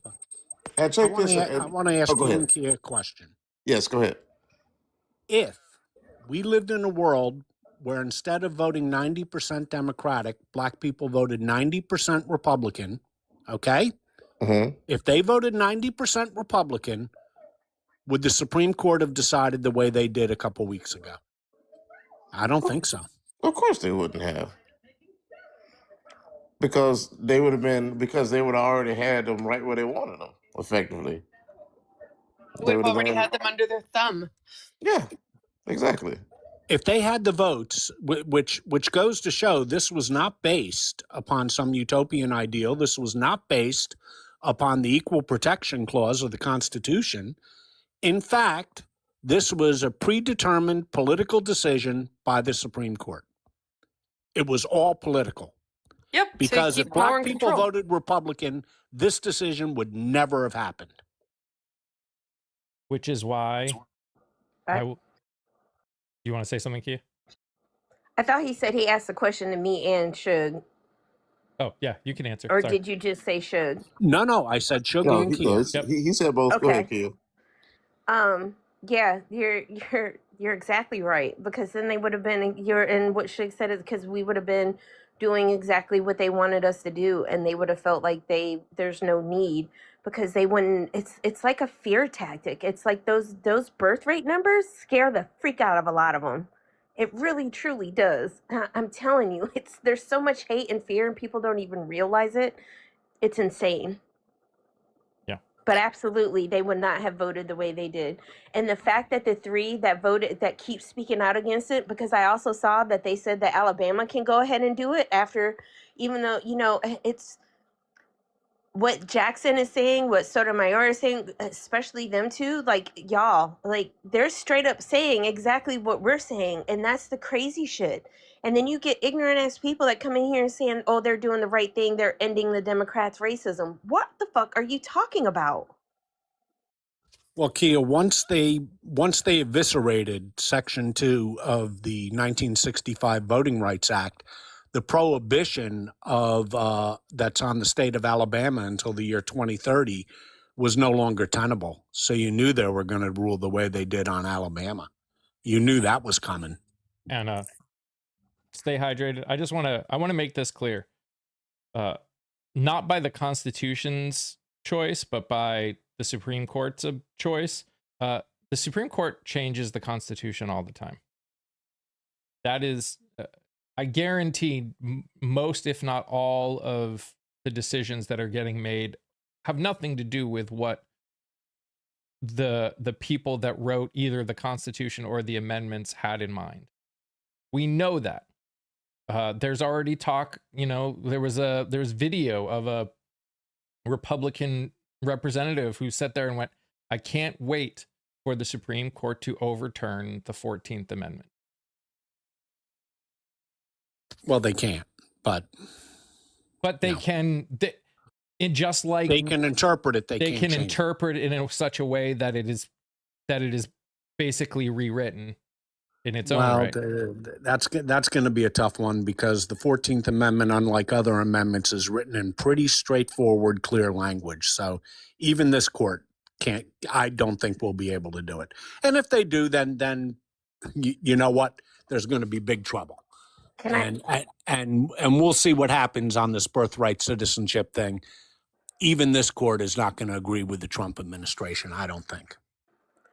I have to say, I would have agreed with you, but like now, I don't. At this point, I truly don't feel like we're safe to say that the SCOTUS won't do anything anymore. I think since the 2020s, they have shown that they truly, literally don't give a fuck about a lot of the other things, the stuff that they're overturning, all of that. I hope you're right. I will say, I hope you're right, Scott. I really, truly do hope you're right. However, how they've been ruling and how the stupid shit that they've been going along with.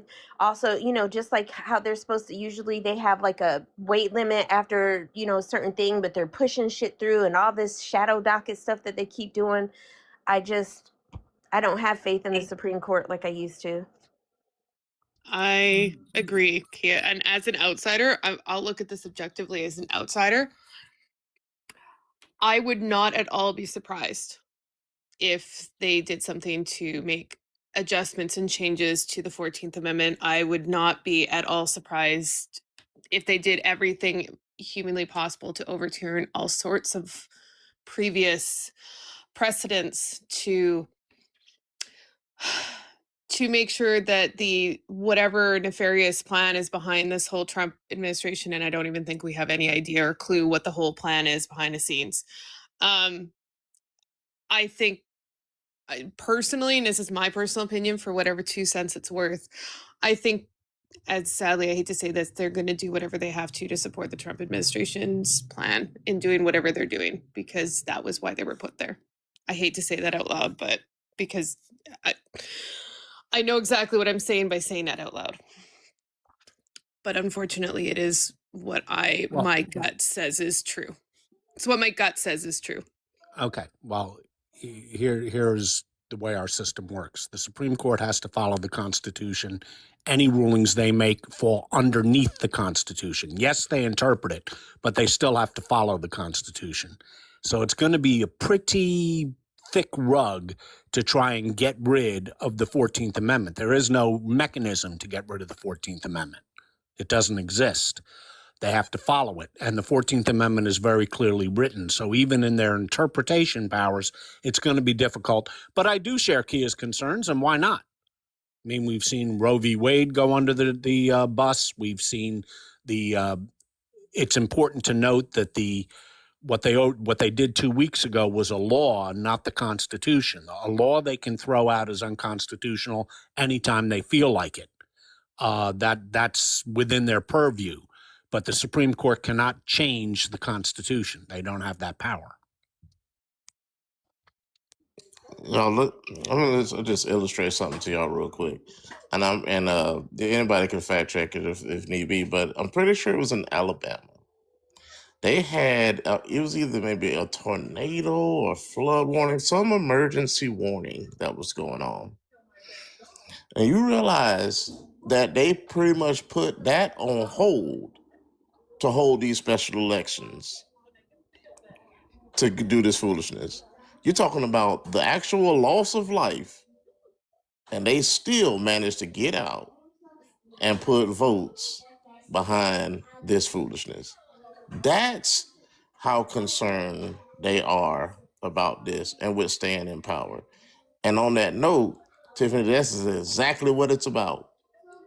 Here's the thing that we've always known, for Kia and I for sure, and it's just because we've lived with it and in it, and the history and the ancestry is just there for us. So we have to learn it and know it so we can be aware of it. There's two words.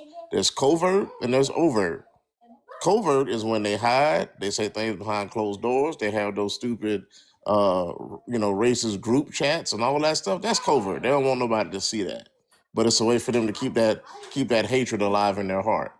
And then the overt is what you've been seeing. So now it's just what's behind the scenes coming to the forefront. It's always been that way. It's just that enough people had sense at a certain point to say, we shouldn't be acting like this, or if we see it, we're going to do something about it. Well, right now, especially with the orange one being in charge, he's always open about him being for himself, and he don't care nothing about us. So now they feel empowered and emboldened to be overt about it. And sadly, they're in the positions of power that they can. So that's exactly what they're doing. And that's the goal. It always has been, and it always will be for racist people like that. And Mike, I'm gonna say one thing. When it comes to us, as far as trusting any person with your skin tone, you don't have to worry about that. I assure you, I promise you, we know who's with us and who's not with us. Really. We've been in the game long enough to know who's about that nonsense and who isn't. Right. You don't have to worry about that. And you don't have to quantify yourself. You don't have to defend yourself. None of that stuff.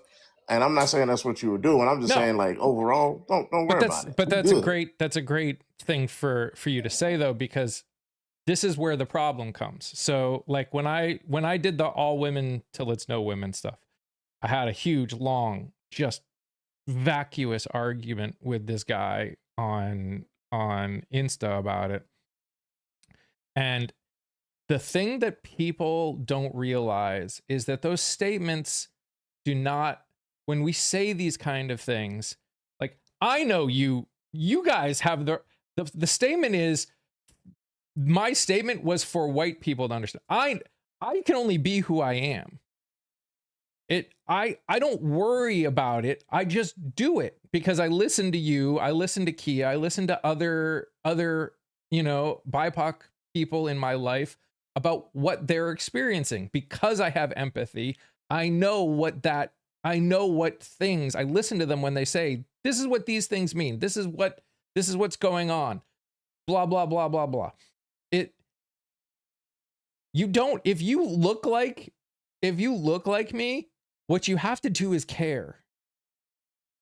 Because everything starts from that. If you don't care, you're going to sit here and just try and defend yourself when people say it. When people talk about racism, if you are someone who gets uncomfortable about that and feels like they need to either try and defend themselves or defend the culture or whatever, that probably means that you haven't done enough work on yourself in getting past it. All you got to do is care. It doesn't mean you can never mess up. It doesn't mean you can never, it doesn't, any of that. Just care. Just freaking care. You know, an excellent point was made, I believe, by Naomi in chat, that one of the first things we have to do, and it is incredibly politically risky when we get the next trifecta, is pack the court. Here's why. Unless I'm really off base here, and I don't think that I am, I hope I am, but I don't think I am, either Justice Alito and Justice Thomas, who are both now elderly, are going to quit before there's a chance that the Democrats can take the Senate.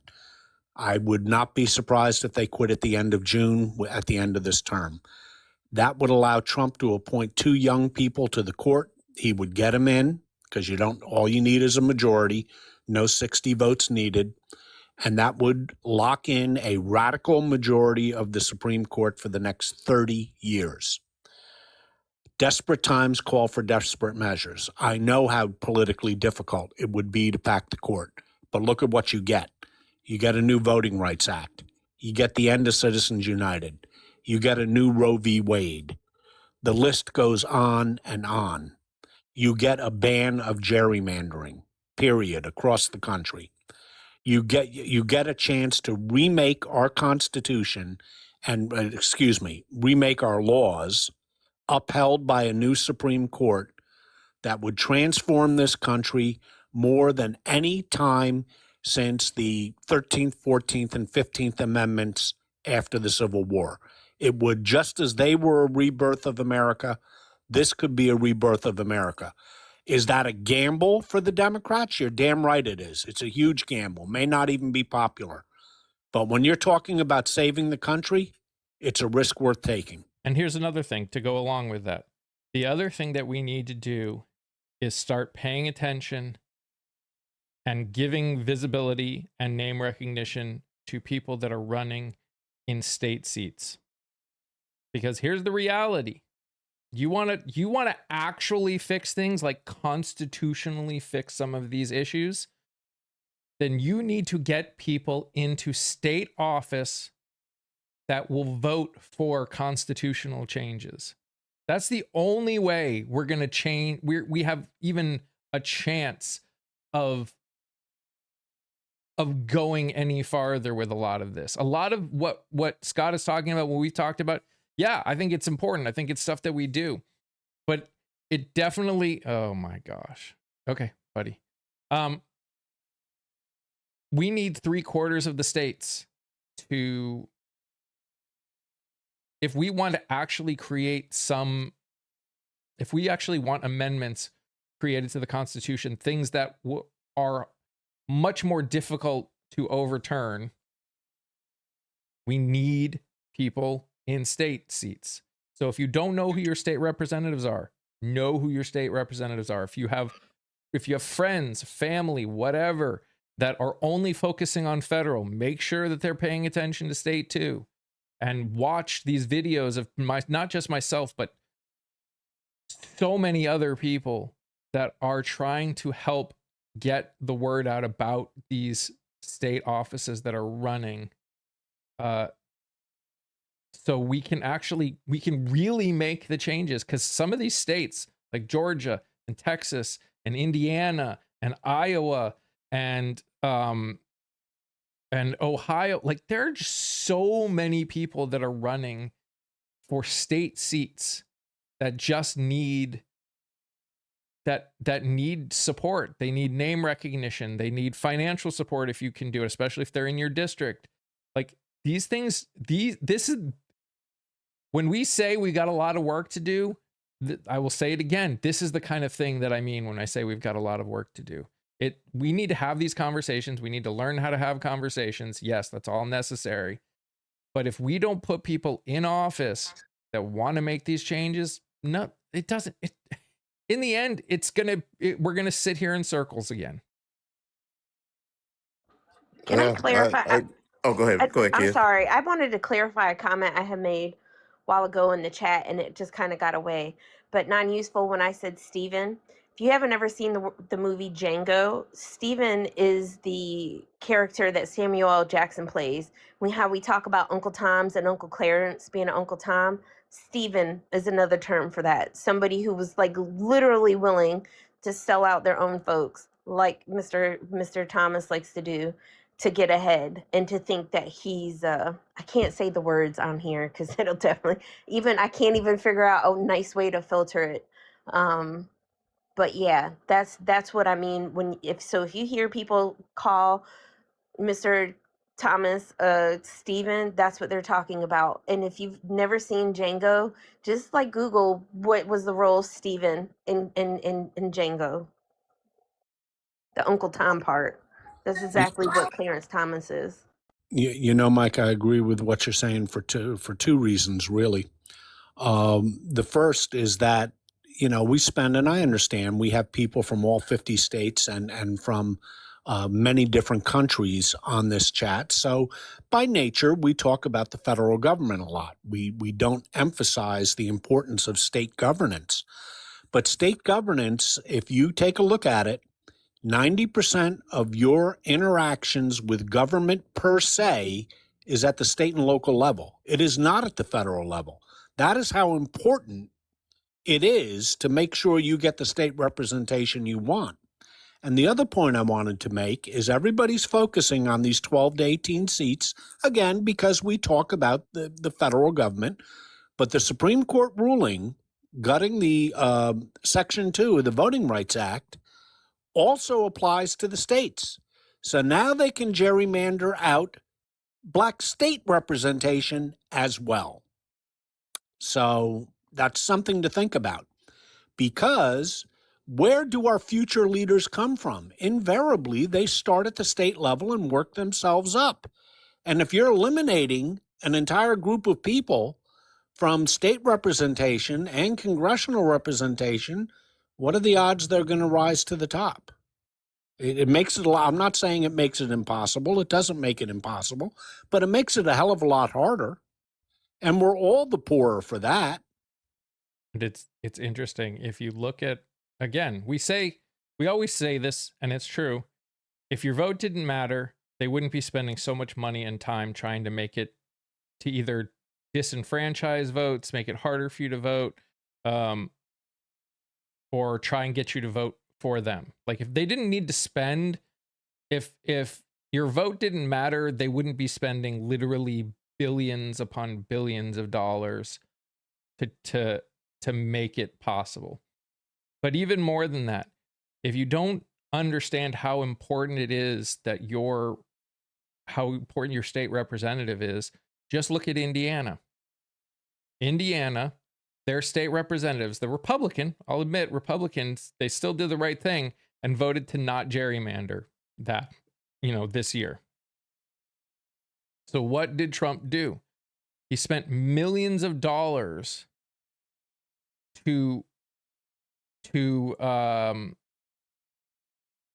get all the incumbents to, and he was able to get out at least a good chunk of the Republican incumbents because they did, in my opinion, at least, the right thing. That's how important states are too. It's easy to forget about them, but they are insanely important. Yeah, you're quite right about Indiana, and the message has been sent, which means even though Indiana won't gerrymander for the 2026 midterms, they will certainly gerrymander now for 2028. So they're going to get those seats too. Those are going to come. They're just going to be a little bit delayed. I'm going to say this for those who, when it comes to the Democratic Party was, they're the ones of the KKK and all this kind of stuff here. Listen here, y'all, first of all, thing is, don't act like you're getting ready to educate us on who did what, for one. We know that. Yeah. So you're not giving us any factoids that we're not aware of. And two, to me, that's the same thing as going, oh, well, what about when Biden did this to this country? Biden's not the president right now. Guess what? For whatever way, however it came to be, however you want to call it, however you want to see it, or regardless of all these circumstances, guess what? Right now, the Republican Party, by far and away, I'm glad, son. I'm glad you like your food. Right now, by far and away, the Republicans are very much all about white supremacy. Okay? The white supremacists support the Republican Party. So even if it was then, it's not now and hasn't been for a long time. Also, let me go ahead and point out that we're not under any delusion that there aren't supremacists in the Democratic Party. White supremacy is everywhere. We are very well aware, and what we are doing is putting our vote with the people who are at least trying to do their best to not drag us back to where we've been already. So you're not surprising us with anything, first and foremost.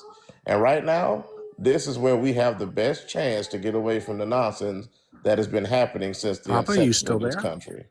Oh, okay.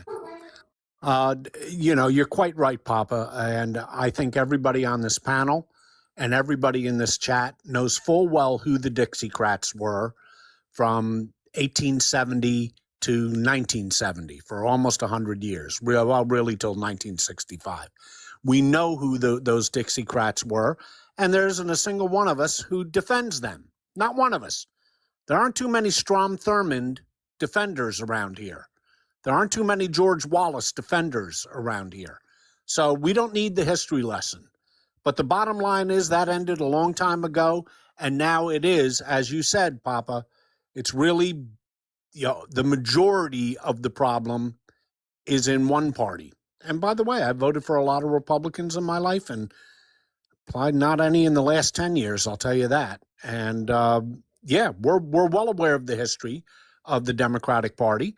And that was not a shining moment when they made common cause with the Dixiecrats for almost 100 years. We're well aware of that. But right now, it is switched. Mhm. And no matter where it is, whether it be a Democrat or Republican, it's repugnant. And that's the point. And this goes back to even my whole identity politics things, and we'll end with this one. Look, Republican Party, Democratic Party are corporations. Yes, the DNC and the RNC are technically the corporations, but the fact is the RNC and the DNC technically have the right to completely change the way they pick candidates. They don't have to do what they're doing. I'm glad that they allow, at least in general, people to vote in primaries, but they don't have to because they are corporations. They don't. This is the thing that we need to remember. Those are just corporations. In the end, it's the people that are running that we need to pay attention to. Yes, if you are willing to run under the Republican ticket, there is a good chance that we do not align on the same things. If you run under the Democratic ticket, there is at least a better chance that we align on, at minimum, the fundamentals. But in the end, just like people can run as a Democrat and then change their party, or run as a Democrat and then go independent, those are just names. Those are just names those are just words that go next to your name. That it really does not mean anything. And anyone that wants to make it mean something, needs to wake up to the realities. Again, yes, in 2026, do I think that there is any reason to support anyone in the Republican Party as it stands right now? No, not at all, not ever. I have. It takes me 2 seconds to look at any candidate in the Republican Party and go, nope, don't align. Not even gonna consider it. But in the grand scheme of things, it's because of our fundamentals. It's because of what we care about. It's because of what's important to us that decides who we vote for. It should not be a letter next to their name. That could be just, that could, as many people have said here that, you know, that have never voted for a Republican, that there's a reason for that. Because for you especially, and probably for any of us, the Republican Party from that point you were voting on probably has not aligned with your fundamentals, and you have no reason to consider them. It's still just a name, and we need to remember that when it comes to the identity side of things that I think has gone really crazy. Anyways, I just wanted, as I said, collect your points.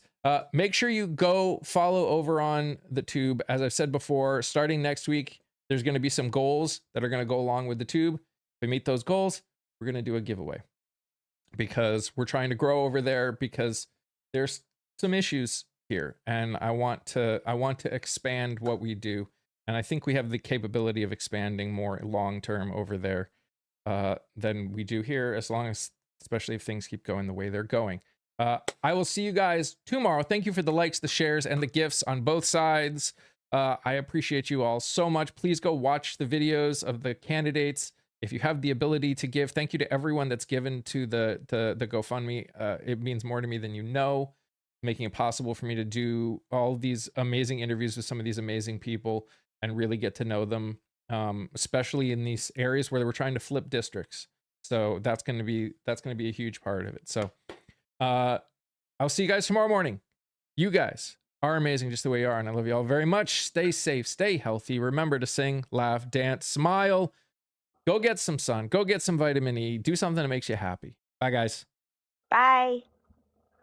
Bye. Bye.